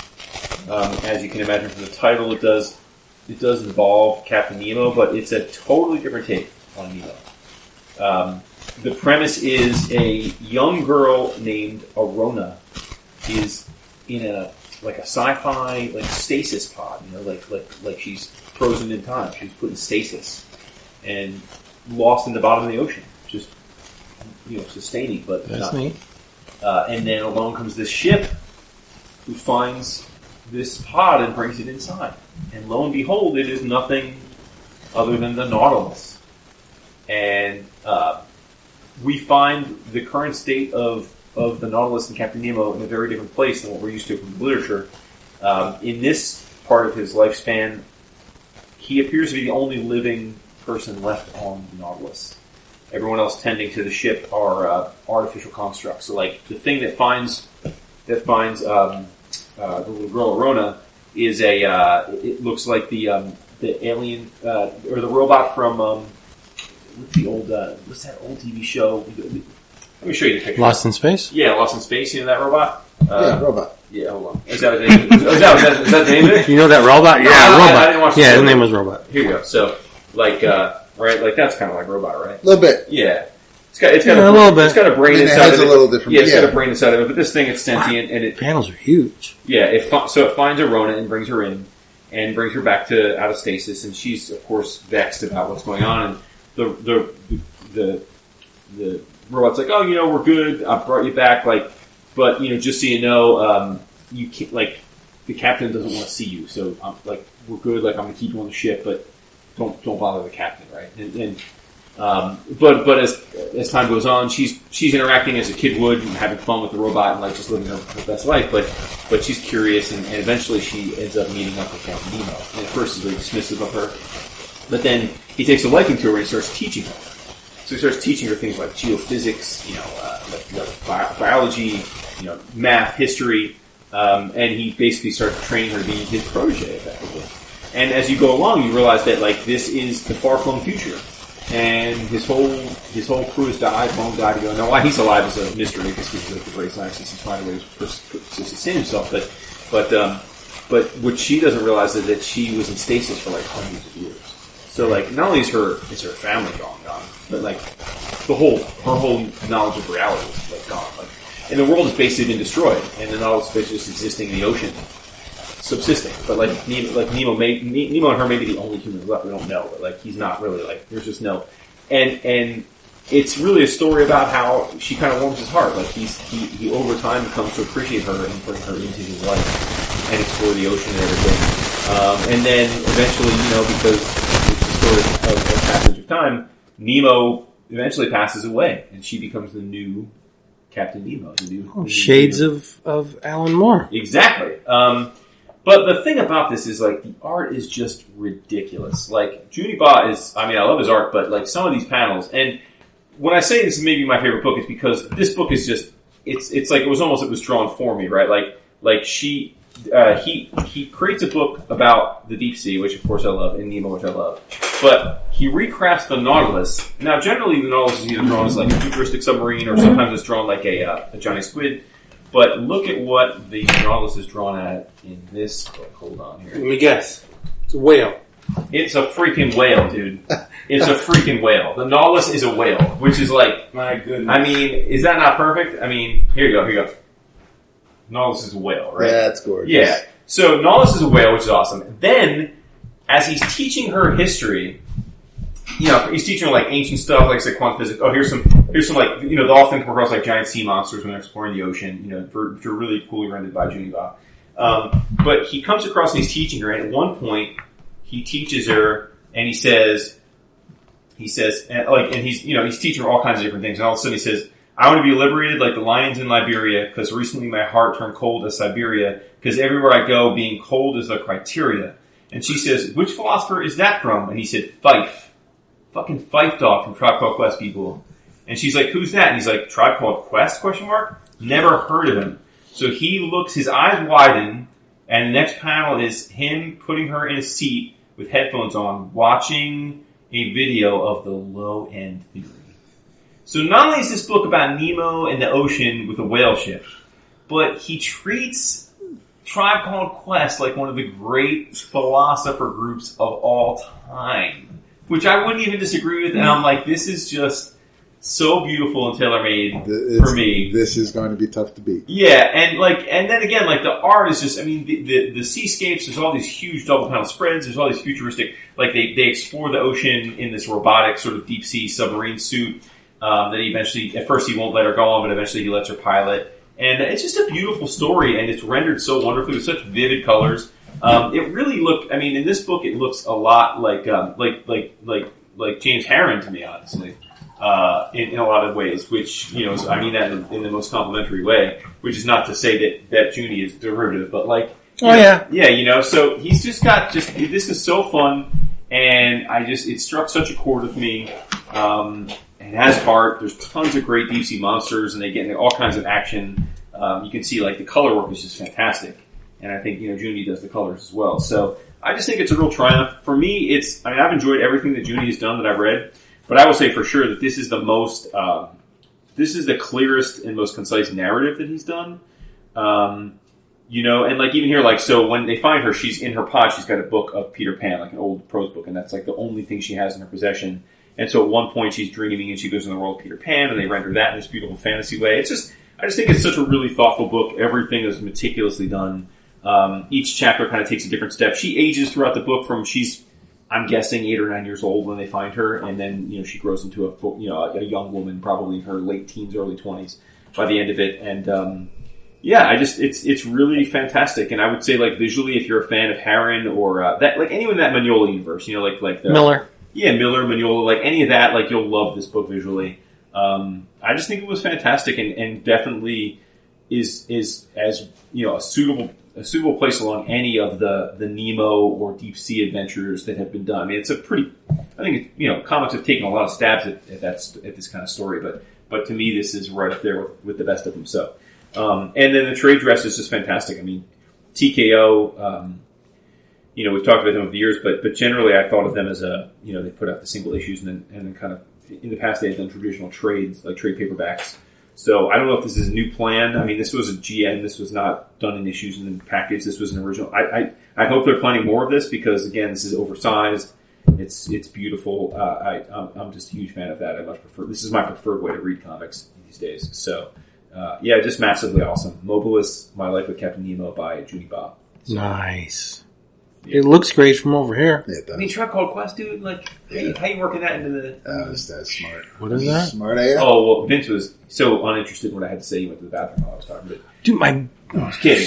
No, what I was saying is Nemo's teaching her a bunch of stuff, and at one point he spits out a bunch of lyrics, effectively. But she's like, "What philosopher said those?" And he's like, "Fife."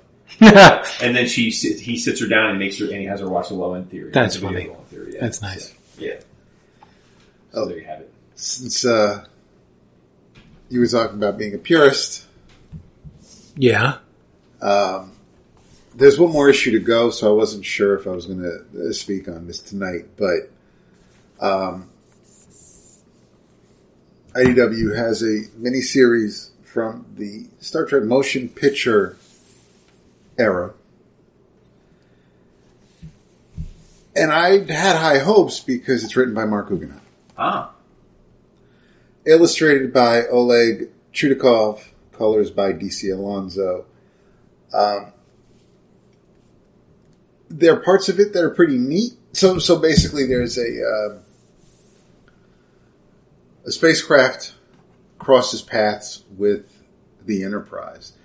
And when the pilot gets on board Enterprise, when they pull the ship into the shuttle bay, the pilot attacks security and starts making their way through the corridors. They end up getting stopped. They try to take Spock hostage. Doesn't go well. They capture the pilot. They remove the pilot's helmet, and she looks an awful lot like Uhura. Huh. And the reason she is here is because she is after someone who goes by the name of Akris. Akris looks an awful lot like Chekhov. Not that you would tell by the art, because I don't know if the artist, if Oleg has ever seen Walter Koenig. Interesting. Oh. So That's a problem. And if you don't That's know a what problem. Koenig looks like, it's brother can't do a Google search? it's weird. It's lazy. It's You received a script from an author and they said, make this character look like Walter. Is it Koenig or Koenig? Koenig. Koenig from Star Trek. You would Google it. That's what I tell my kids all the time. If you don't know what you're... Right, like you don't want to necessarily do like the sort of photo reference, but you want to get some idea of what the... Exactly. Well, lazy. So there's some slight exaggerations. There's some... No, some of the other characters look right. Right, like Sulu, but so that's Kirk. Okay. I mean, Let me see. Generic handsome guy. I mean... Is it though? Right. No, I'm saying a generic handsome guy. Right. The only ones who really... The only ones who really look like who they look like are Spock, McCoy. Because of the ears. Yeah, you could say that. I'm going to get this if I find it. Yeah, Oh, same. man. See, look at you. So, while the Enterprise has Uhura, who's a general in this from her universe, the Romulans ended up capturing Akris. And he has a weapon called the Nightbringer, which is what Uhura is after. So the Romulans are going to use that because they figure it's a weapon of war. So it could be a pretty neat story. Unfortunately, there are moments where, and apparently it's only Sulu, I guess, that he's not, he doesn't really have a handle on. Maybe he wrote it as if it was the Kelvin verse John Cho version, but... Who kind of resembles Sulu a little bit. But as far as, but the dialogue is what, so there's, Did you write this down? No. I took screen caps of the pages. So, Kirk has a plan, and Sulu says, Captain, we've entered the Romulan neutral zone. I figure we have a minute or so before they, blow us up. What would Sulu ever say? He would never say you know. You know. Yeah. Yeah, the is like, there's no chance. And in the 4th I issue, don't think anyone on the bridge would say you know. on the 4th issue, Uhura flies away based on how the story's going, and which is what. So, Kirk, Sulu, Chekhov, both Uhuras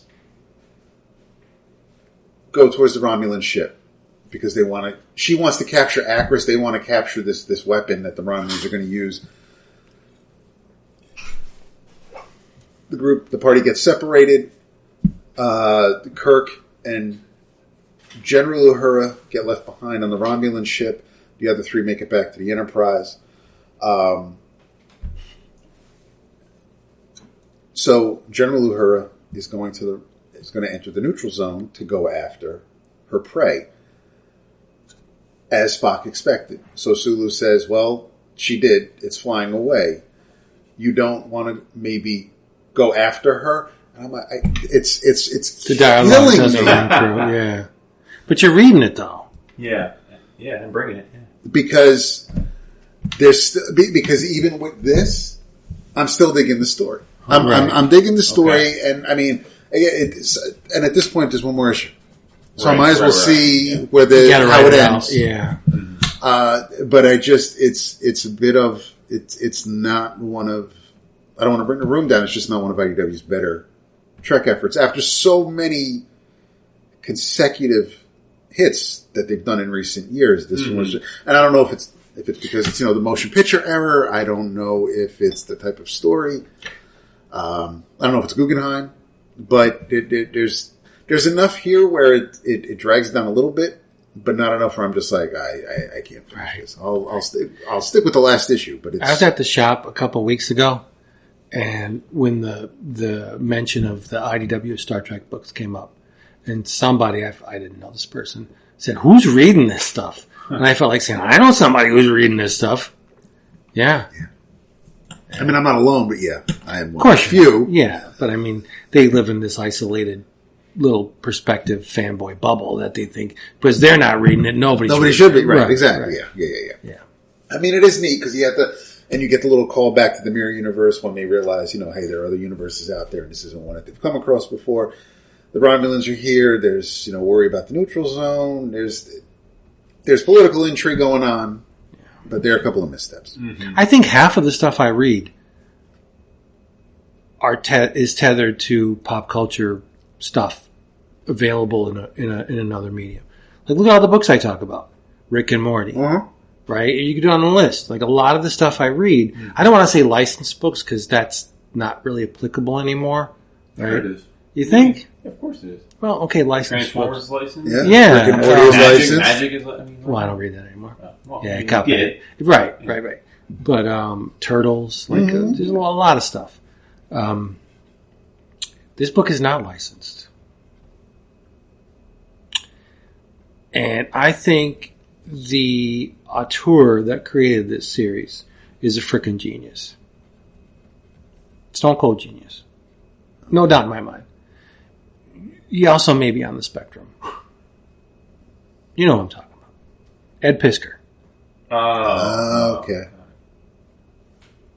I finished Red Room. Well, and so did he, oddly enough. You mean you finished Crypto Killaz? That's the last. No more Red Room. Issue 4 is the final issue. But I couldn't remember where I left off, so I went back and I read issues 2, 3, and 4, just because I didn't want to leave anything dangling, right? Unlike the other miniseries, Crypto Killaz is basically an anthology. Each issue focuses on a different thing. And I gained the most enjoyment out of issue number 3. I think it's it may be Ed's finest issue of anything. Okay. Yeah. So I read Red Room, Crypto Killaz with a Z, 2 to 4. But I really only want to talk about 3. There's a Quentin Tarantino analog called Q Tuturo. Oh, so. And he's a filmmaker. Word on the nose. Okay. And he's a filmmaker. And he's schooling the feds. The feds have an elite Red Room task force. And he's schooling them on the history of the snuff film and the Red Rooms. And I gotta give Piskor credit, we all knew this. It's a bit redundant to say this at this point, but when Piskor researches something, his research is meticulous. Oh, yeah, he goes deep, I mean, for sure. And he makes connections where there seemingly were none. Mm-hmm. And it's amazing. So this Tuturo, foul-mouthed, he's talking to these feds, and he starts with Edison, with the snuff film. And it goes through Buñuel with Un Chien Andalou, right, with the razor slashing the eyeball.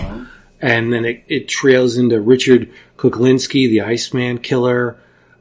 He goes into Italian exploitation films with Mondo Cane and Cannibal Holocaust, and it's all just like ridiculously, meticulously researched. But there's a break in the story where this Tuturo goes back to his crib, and he hires a hooker to dress like Uma Thurman in the classic Kill Bill yellow and black, and he pays her to gobble on her feet. Just like and he's like, "What did you do? Did you wash your feet?" He's like, "I like it when there's a little bit of dirt on it." He's like, oh, and he's sucking on her toes and like in effect, he's orally stimulating her big toe. And it's like, we all know that Tarantino has a foot fetish, right?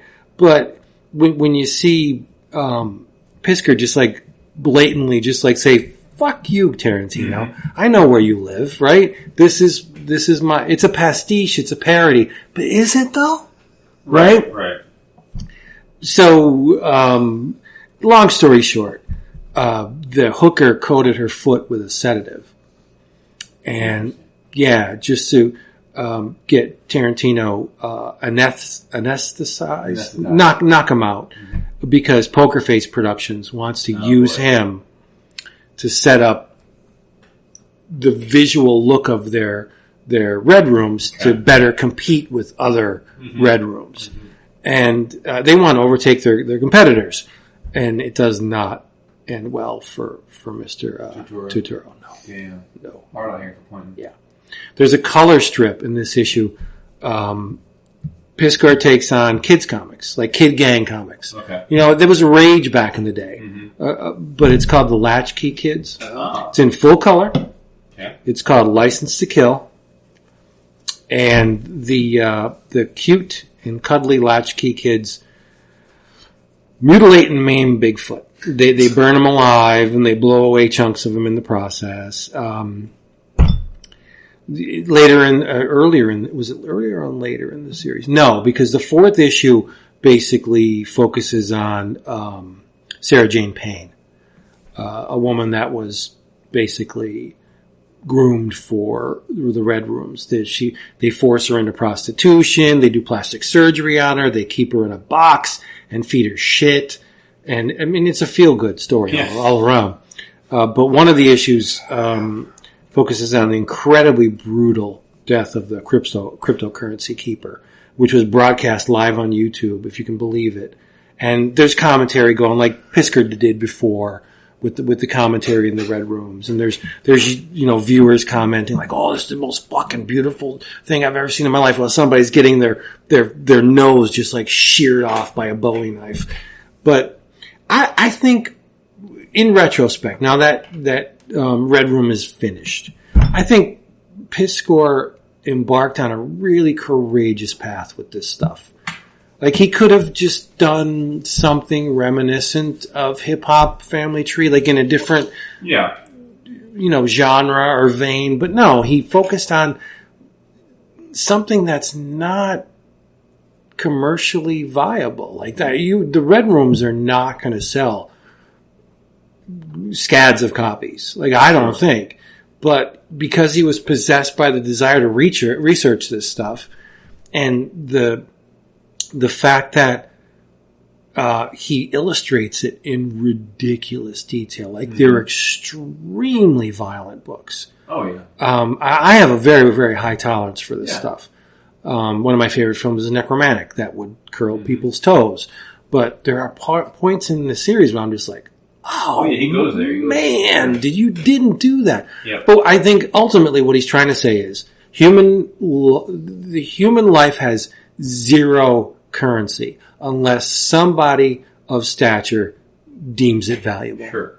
And maybe that's a one-note theme to the Red Room, but I think it's a powerful theme, right? Mm-hmm. Yeah. Like, your life is worthless unless some schlub with clout says, no, we can use you as scene dressing, and we'll make money off your death. Like, that's extremely disheartening and dark and depressing, but that's what this is. That's what Red Room is. It's an examination of how some human lives are worth far more than others. It's all about control and what kind of power you think you have. Right. And even the people with power, there's always someone with more power than the powerful. And I think he embarked on a really brave course with this series. I think it's genius. I love it. And when we see him, I'll tell him straight out. I think that the Tarantino issue is by far the best thing he's ever done. Yeah, and he even gets how Tarantino has that goofy tooth thing where his lips go up and he's really thin lips. Like, he nails it. And yeah, does it well. So yeah, Red Room is awesome. But I don't want to say it's not for everybody. I think that's pretty apparent. Oh, yeah. Right? But it does something to me where it scratches that transgressive itch with me, where I like to be shown stuff that I've never been seen. I've never seen before. Putting a woman in a box and, feeding her shit while she begs, you for attention. Like, it's insane. It's extremely dark. Yeah. I can't see Ed coming out of this experience of creating these books not being a changed person. Interesting. Because he had to have researches. There's things that he's seen that have irrevocably changed him. Well, we know. I mean, Ed's a weird dude, right? Like, spectrum, I think. But that's not. I'm not saying that he's like my daughter's definitely on the spectrum. Sure. Because she perceives things in different, in unique ways. I'm sure that he could. So I've heard some people. And let me be clear, I don't ascribe to this, what I'm about to say. But I've heard some people talk about this book and say that it's a incel manifesto. Red Room. Yeah. Could be. And when I say I don't ascribe to it, I bring it up because I don't think it's like an illogical thing to posit. Like, it'd certainly be the kind of thing I would think that, not that I really, at least I don't know that I know of any incels, but like, based on the stereotype of what incel culture's like I could see this book being like widely like adored by them. There is love in the book, though, and there are women that I don't want to say they come out of it unscathed, but they come out of it. I don't want to say better either, right? But they come out of it socially and economically greater than they were before. Yeah. I mean, I think your point is exactly right, though. Like, and we've talked about this before. Ed, like, whether it's WYSIWYG or Hip Hop Family Tree or the X-Men or this, like, he is meticulously dedicated. He devours data, devours it. And I mean, I've always been a fan of Ed's work. For a long time, I was a fan of Ed. Ed kind of big timed us in recent years. I mean, whatever. No, whatever. It's true. It is true. But I'm separating the art from the artist. No, that's what I'm saying. But I'm saying so there was a time where literally he thanked us for helping him sell Hip Hop Family Tree move units. Yeah. But to your point, I mean, but I'll always support his work because I think he is and. One of the things that, we've talked about this a lot, like, as we got older and we've read a lot of comics, like, for me, the things, and it's not just for me, it's comics, for music, prose, movies, TV. I'm at a point in my life where, like, it's, like, a lot of things, when I start watching them or reading them or consuming them, feel familiar. And that's a turnoff to me. It's like, I've even if it's well done, like, I know where we're going with this, I've seen it. And so I get really turned on by things that I feel are not something I've seen before or experienced before. Sure.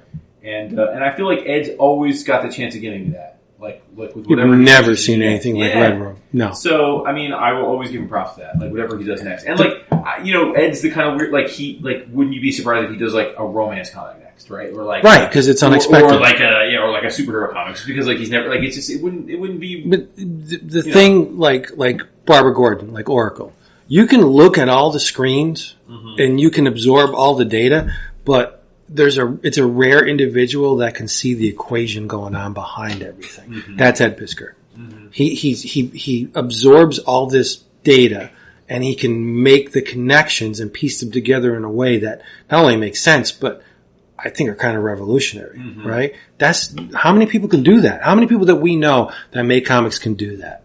Yeah. Alan Moore, right? I mean, I'm not going to elevate Piskor to the stature of Alan Moore. Like, come on, let's be real. Yeah. But he is like X-51. He can translate the data into forms that make sense and are logical, and he uncovers connections that you didn't think were there, but holy shit, like Edison and the snuff film, it's there. The fucking connections are there. I was wondering initially, like when I read the first issue of Red Room, like why is Gary publishing this? What does he know about this series that prompted him to greenlight? Because Fantagraphics isn't a huge publisher. Like, there's only a limited amount of resources they have. And to devote X amount of it to Ed Piskor's hyper-violent... Well, as I understand it, I mean, I think that was because they have such a great relationship with Ed already. Right, like they did Hip Hop Family Tree. Right. So. And I'm sure Ed just sat him down and said, look, here's what I'm trying to do with this. This is the big, the long game. I get it. But as an outsider looking in, Fantagraphics has never published anything like Red Room prior to this. Which would argue that's the answer to your question, right? Like, why would he do it? Because it's something... It was a risk, my dude hasn't done before. Right? This could have blown up in Ed's face. Like, if people didn't make the connection that this isn't a glorification of violence, or is it though? Like, right? It is. I mean, like in the sense that, like, But it is a glorification. He's not endorsing it, like saying go out and do it. But I mean, he's not making it out to be this reviling historical account of it. Like, how could this have ever happened? Right. It is more violent than Prison Pit, and I was like, that's a huge get. Like if you're talking, it is extremely graphic. I don't think I've seen I don't think I've seen the human body dismembered in such fashion before. And it's like, I mean, that's why. I mean, you talking about that third issue makes me think, oh, maybe because, like, for me, I read the first series and thought, okay, I know I'm good. Like, and again, I enjoyed what I read, but it's just like I felt like I got his point. Yeah. Like, and I was like, okay, well, I don't need to read another bunch of issues of this because I think I get the point he's made. Like, I don't think he's going to make a new point. Maybe I gave him short shrift there. I don't know. Well, I mean, if you've read the first arc, the only thing you need to know is what I talked about prior to this, that the cannibal killer, his daughter Brittany, she received a huge windfall. Like, she is a multi-millionaire. Right. She's like $250 million richer because her father may be worth $780 million now by the time they're done listening to this, if they won the Powerball tonight. Yeah, her father left her a shit ton of digital currency. Nice. Yeah, that's all you need to know. Yeah, but she's basically the only one that one of the only ones that came out of. Right. I can't think of any other one that came out of it. At least in terms of finances and social standing, better than she was before. I mean, yeah, she's scarred because her father was a fucking cannibal killer. But one thing that I think that's interesting with like all those guys that are doing the indie scene these days, whether it be him or Rugg or Tommy or Ben Barra, like is there just almost like impenetrable confidence in their value of their own stories. Have to. Yeah, but like it's impressive to me, right? Because like a lot of their stories, maybe not Ed as much because he obviously puts like a lot of their stories are not particularly like deep, right? Like that last Morrow wasn't, but he didn't write it. No, that's different. Yeah. But they just have unending confidence in their ability to tell the story, and it's it's impressive, right? Like, I think so. Whatever your lot in life is, whatever your craft is, like, you probably have some ability to channel the idea of, like, being infinitely confident in what you do, right? Like, or aspire to that. And that's, like, I'm always impressed with that. It's like, oh, they're just ready. Like, they are who they are, and they're going to put it out there. Like, they don't, Those are the true guys. Those are the guys that are real. Yeah. There's guys that are just doing it to get another gig at one of the major publishers, but these guys don't care about that. Yeah. And that's great. That's extremely endearing to me. Yeah. Stat's next tattoo, he's going to get a Crypto Killaz tattoo. So this series, though, I love it. Yeah, it's wonderful. It's wonderful. Dab is as quiet now as you are when we talk about, like, sorry. Yeah, you didn't click with it. I didn't expect you to click slice of life comics. Yeah. It's not your thing. No, I was going to try. Yeah. So, yeah. Piskor, Crypto Killaz. Red Room is done. Very, very curious to see what Ed does next. It's going to be hard to top this for me. Yeah. Okay. Well, there you go. I mean, for me, nothing's ever going to top Hip Hop Family Trees. Well, that's 100% in your wheelhouse. Yeah, exactly. All right. You want to bring it on home? Yeah, let's bring it home. We're going to be bright on Bushy Tail tomorrow. We got to have our energy up. We're got to spend some money. Got to hit the comic floor. Spend some money. Got to go get some good foods. Yeah. See some friends. Can't wait. To all the people out here listening, if you're on the way to the con, make sure if you see us, say hi. I mean, if we see you, we'll say hi too. But if we don't know you yet, by all means, make sure you say hi to us. Nice. Don't be scared of Vince. What? Yeah, don't be scared of Vince. He's a brooding teddy bear, big old Sicilian fella. We are physically speaking, we are a large group. Like, we're all 6 foot plus. And no, I'm not 6 foot. You know, 5'11". Oh yeah, it's 5'10", 5'11", around there, depending on my level of excitement. Hey everybody, this episode has been brought to you by CheapGraphicNovels.com. If you want to save, and who doesn't, go over there because you will save on omnibus editions, trade paperbacks, manga, all that stuff with a spine. Remember, Nick and Dent sale, huge savings, even more savings. You're going to receive an email confirmation to your first order. You're going to reply to that email saying, 11 O'Clock Comics sent me, and you will be gifted with free shipping on your next order. It is absolutely insane. Remember, check out our Patreon, patreon.com/11 O'Clock Comics. Audio, video, polls, pages, downloads. It is the place to be, and it's only going to get better because we're going to retool it very, very soon. Go there. Maybe Dap and I can tag team on this one. Because Wonder of Wonders, I read a DC book. Did I think it was possible? Oh, with this creative team, sure. I read 2 DC books, but I will not talk about the other one. This is written by Robert Venditti, illustrated by Riley Rossmo.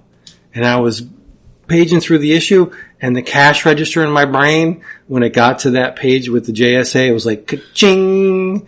Cover by Ivan Plascencia. It is called Wesley Dodds, the Sandman, #1. I think it's very faithful to the work of Matt Wagner. Yeah, it very much is. If you've read Sandman Mystery Theater, which you all should have because we did a book of the month on it, the players are all going to be familiar with you. It's not it's hitting the ground running. You're not. It's not the origin story. You're not. It's you're not heavy lifting at all. Basics. No. It's the Sandman dealing with what he needs to deal with. Wesley's actually attempting to maybe even put being the Sandman on the shelf a little bit so he can use his inventions, his chemicals to make warfare a little less deadly. Wants to humanize war. Yeah. And use unlethal measures to on the battlefield. Yeah, non-lethal. What did I say? Unlethal. 6-1. It's a fake word. It's a fake word. It's non-lethal. Non-lethal measures to eliminate Star Trek. Yeah, to at least squelch the enemy, not eliminate them. And the one of the the things in this issue that really resonated with me was that the war pig was like, that's not how it works. Yeah, we're going to we're good at killing people. Yeah, kill them and just leave them. Yeah, whatever. But it's a great issue, but I think for me the equation is not balanced because while I enjoyed the story, it's very simple. I mean, Wesley he lives in fear. He wants to stop being the Sandman and maybe concentrate on things that can help humanity on a large scale. And then you have somebody breaking into the Dodds Manor, and stealing his journal, and then they set the place on fire. Not a whole lot of heavy lifting, but you get everything you need to know. Wesley Dodds loves Diane Belmont, and she him. Humphreys was great, the butler. I thought he had a lot of, but he's cast from the Alfred mode. With his wood carvings. Yeah. One of the neat things was in the beginning of the issue, Sandman brings down a killer crook called Robert Rossi. And in doing so, he fuels the legal system of which Diane's father, Larry Lawrence, is the DA. He fuels the legal machine, the justice machine, let's call it, for an entire year, just for bringing in this guy. He coaxes him with the gas and makes him, fess up and reveal his connection. So it gives them a lot of leads on squelching future, crimes and taking out people that perpetuate said things. But that equation is out of balance because Riley Rossmo's his art is just phenomenal. I was thinking about it. He's become, one of DC's go-to artists. He's been at DC now regularly every month for 7-8 years now, I feel like. Yeah, he's done. Hasn't it been that long? Yeah. But it's atypical. Like, he does not have a style that should be commercially viable.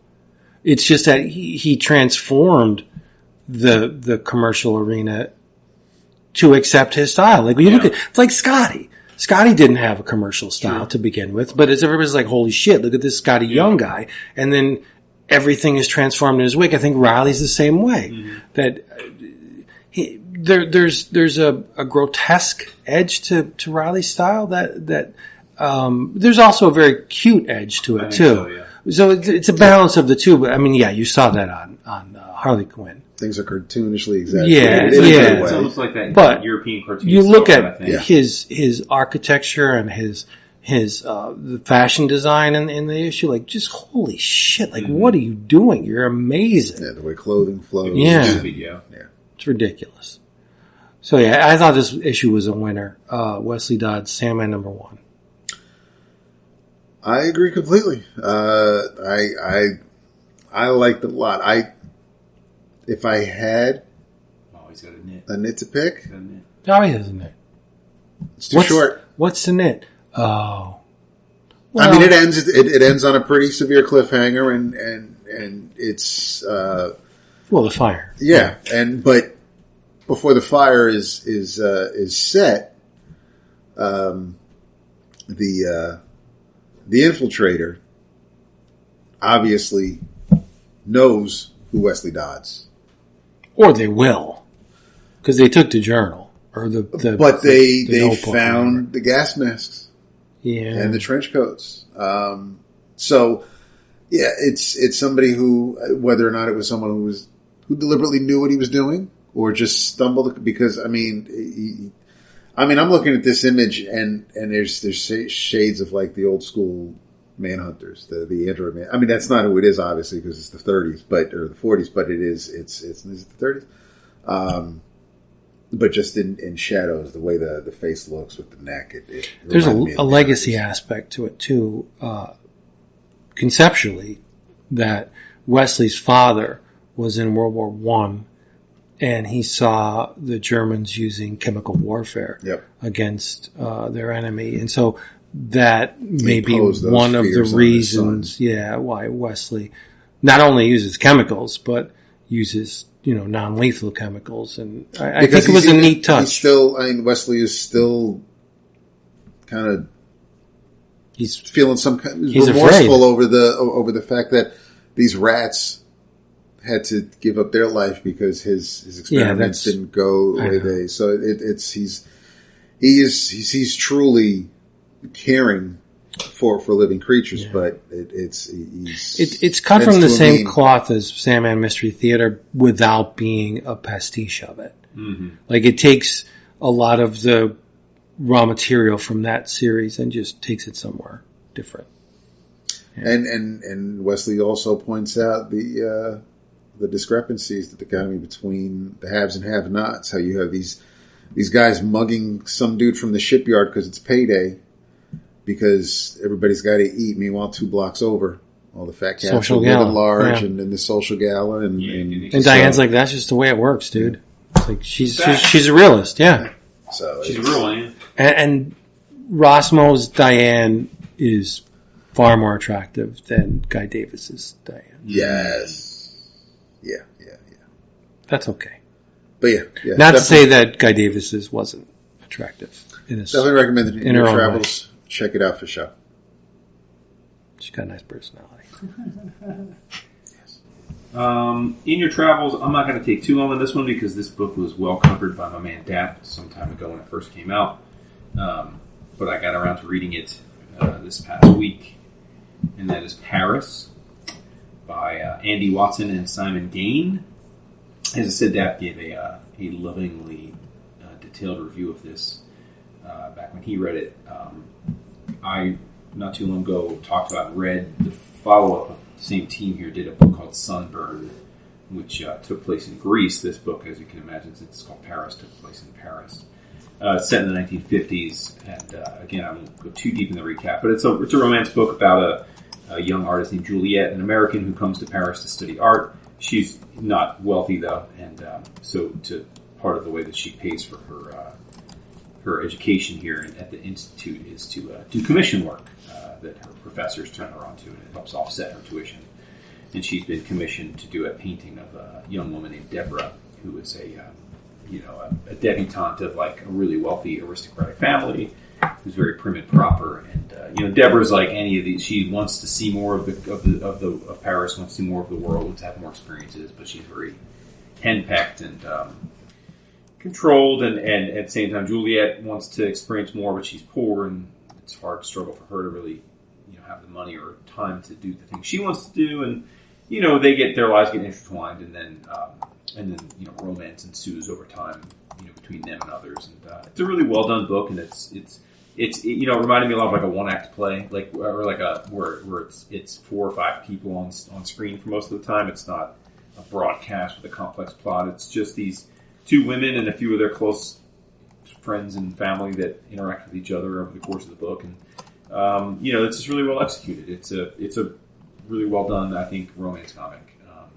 And I showed Dap when he got here because I think he had read the digital copy when it was provided to us by Image some time ago, so he hadn't seen the physical copy. But it's got like this really nice like yellowish wash over the pages, which kind of give it like an aged feel, even though it's a modern comic. So. And I really dig. I dig Gaines' art style very much. It works for me. So yeah, just recapping. Basically, again, it's a second thumb up for this book if you're a fan of like romance comics, and there aren't too many of those out there these days. This is definitely one.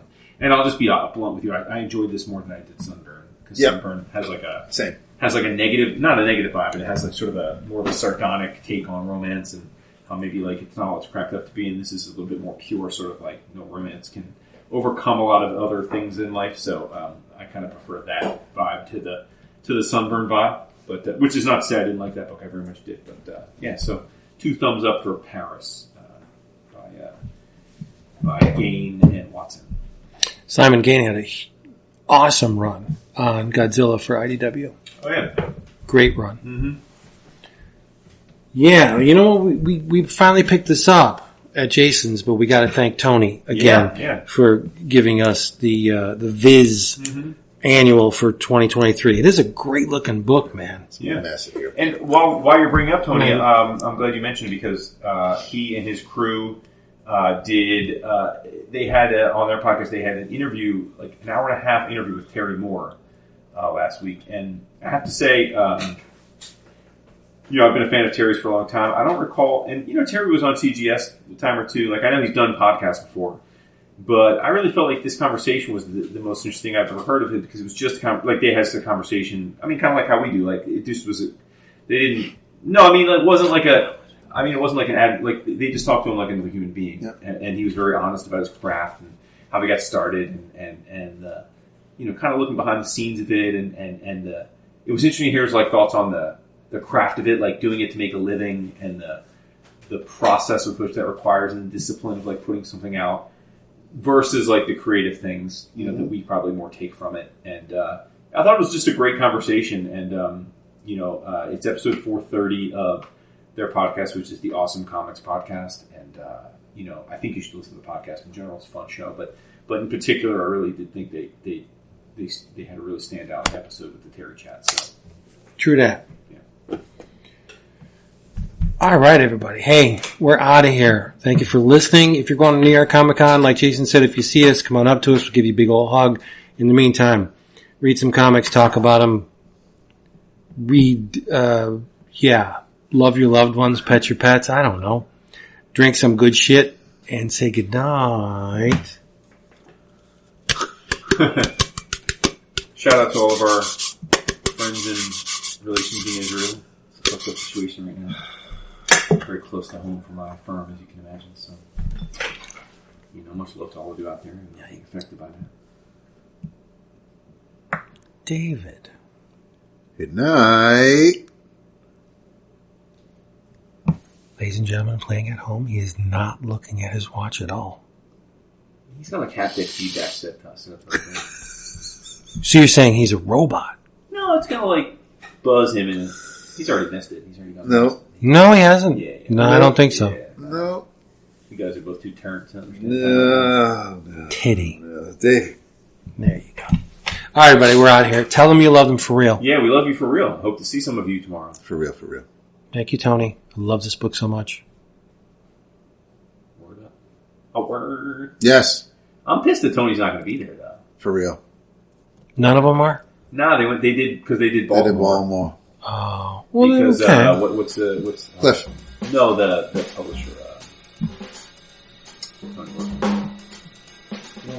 No, bro. Yeah, no bro. Thank you. Because no bro. I thought you were going to say because Baltimore's. That makes a whole lot of sense. So. But Cliff was your last. Cliff should still be good. I love Cliff. I love Adam. I love them all. Yeah. They're good chaps. They really, really are. Yes. All right, we're out of here. Later. Boy. That's it for that one.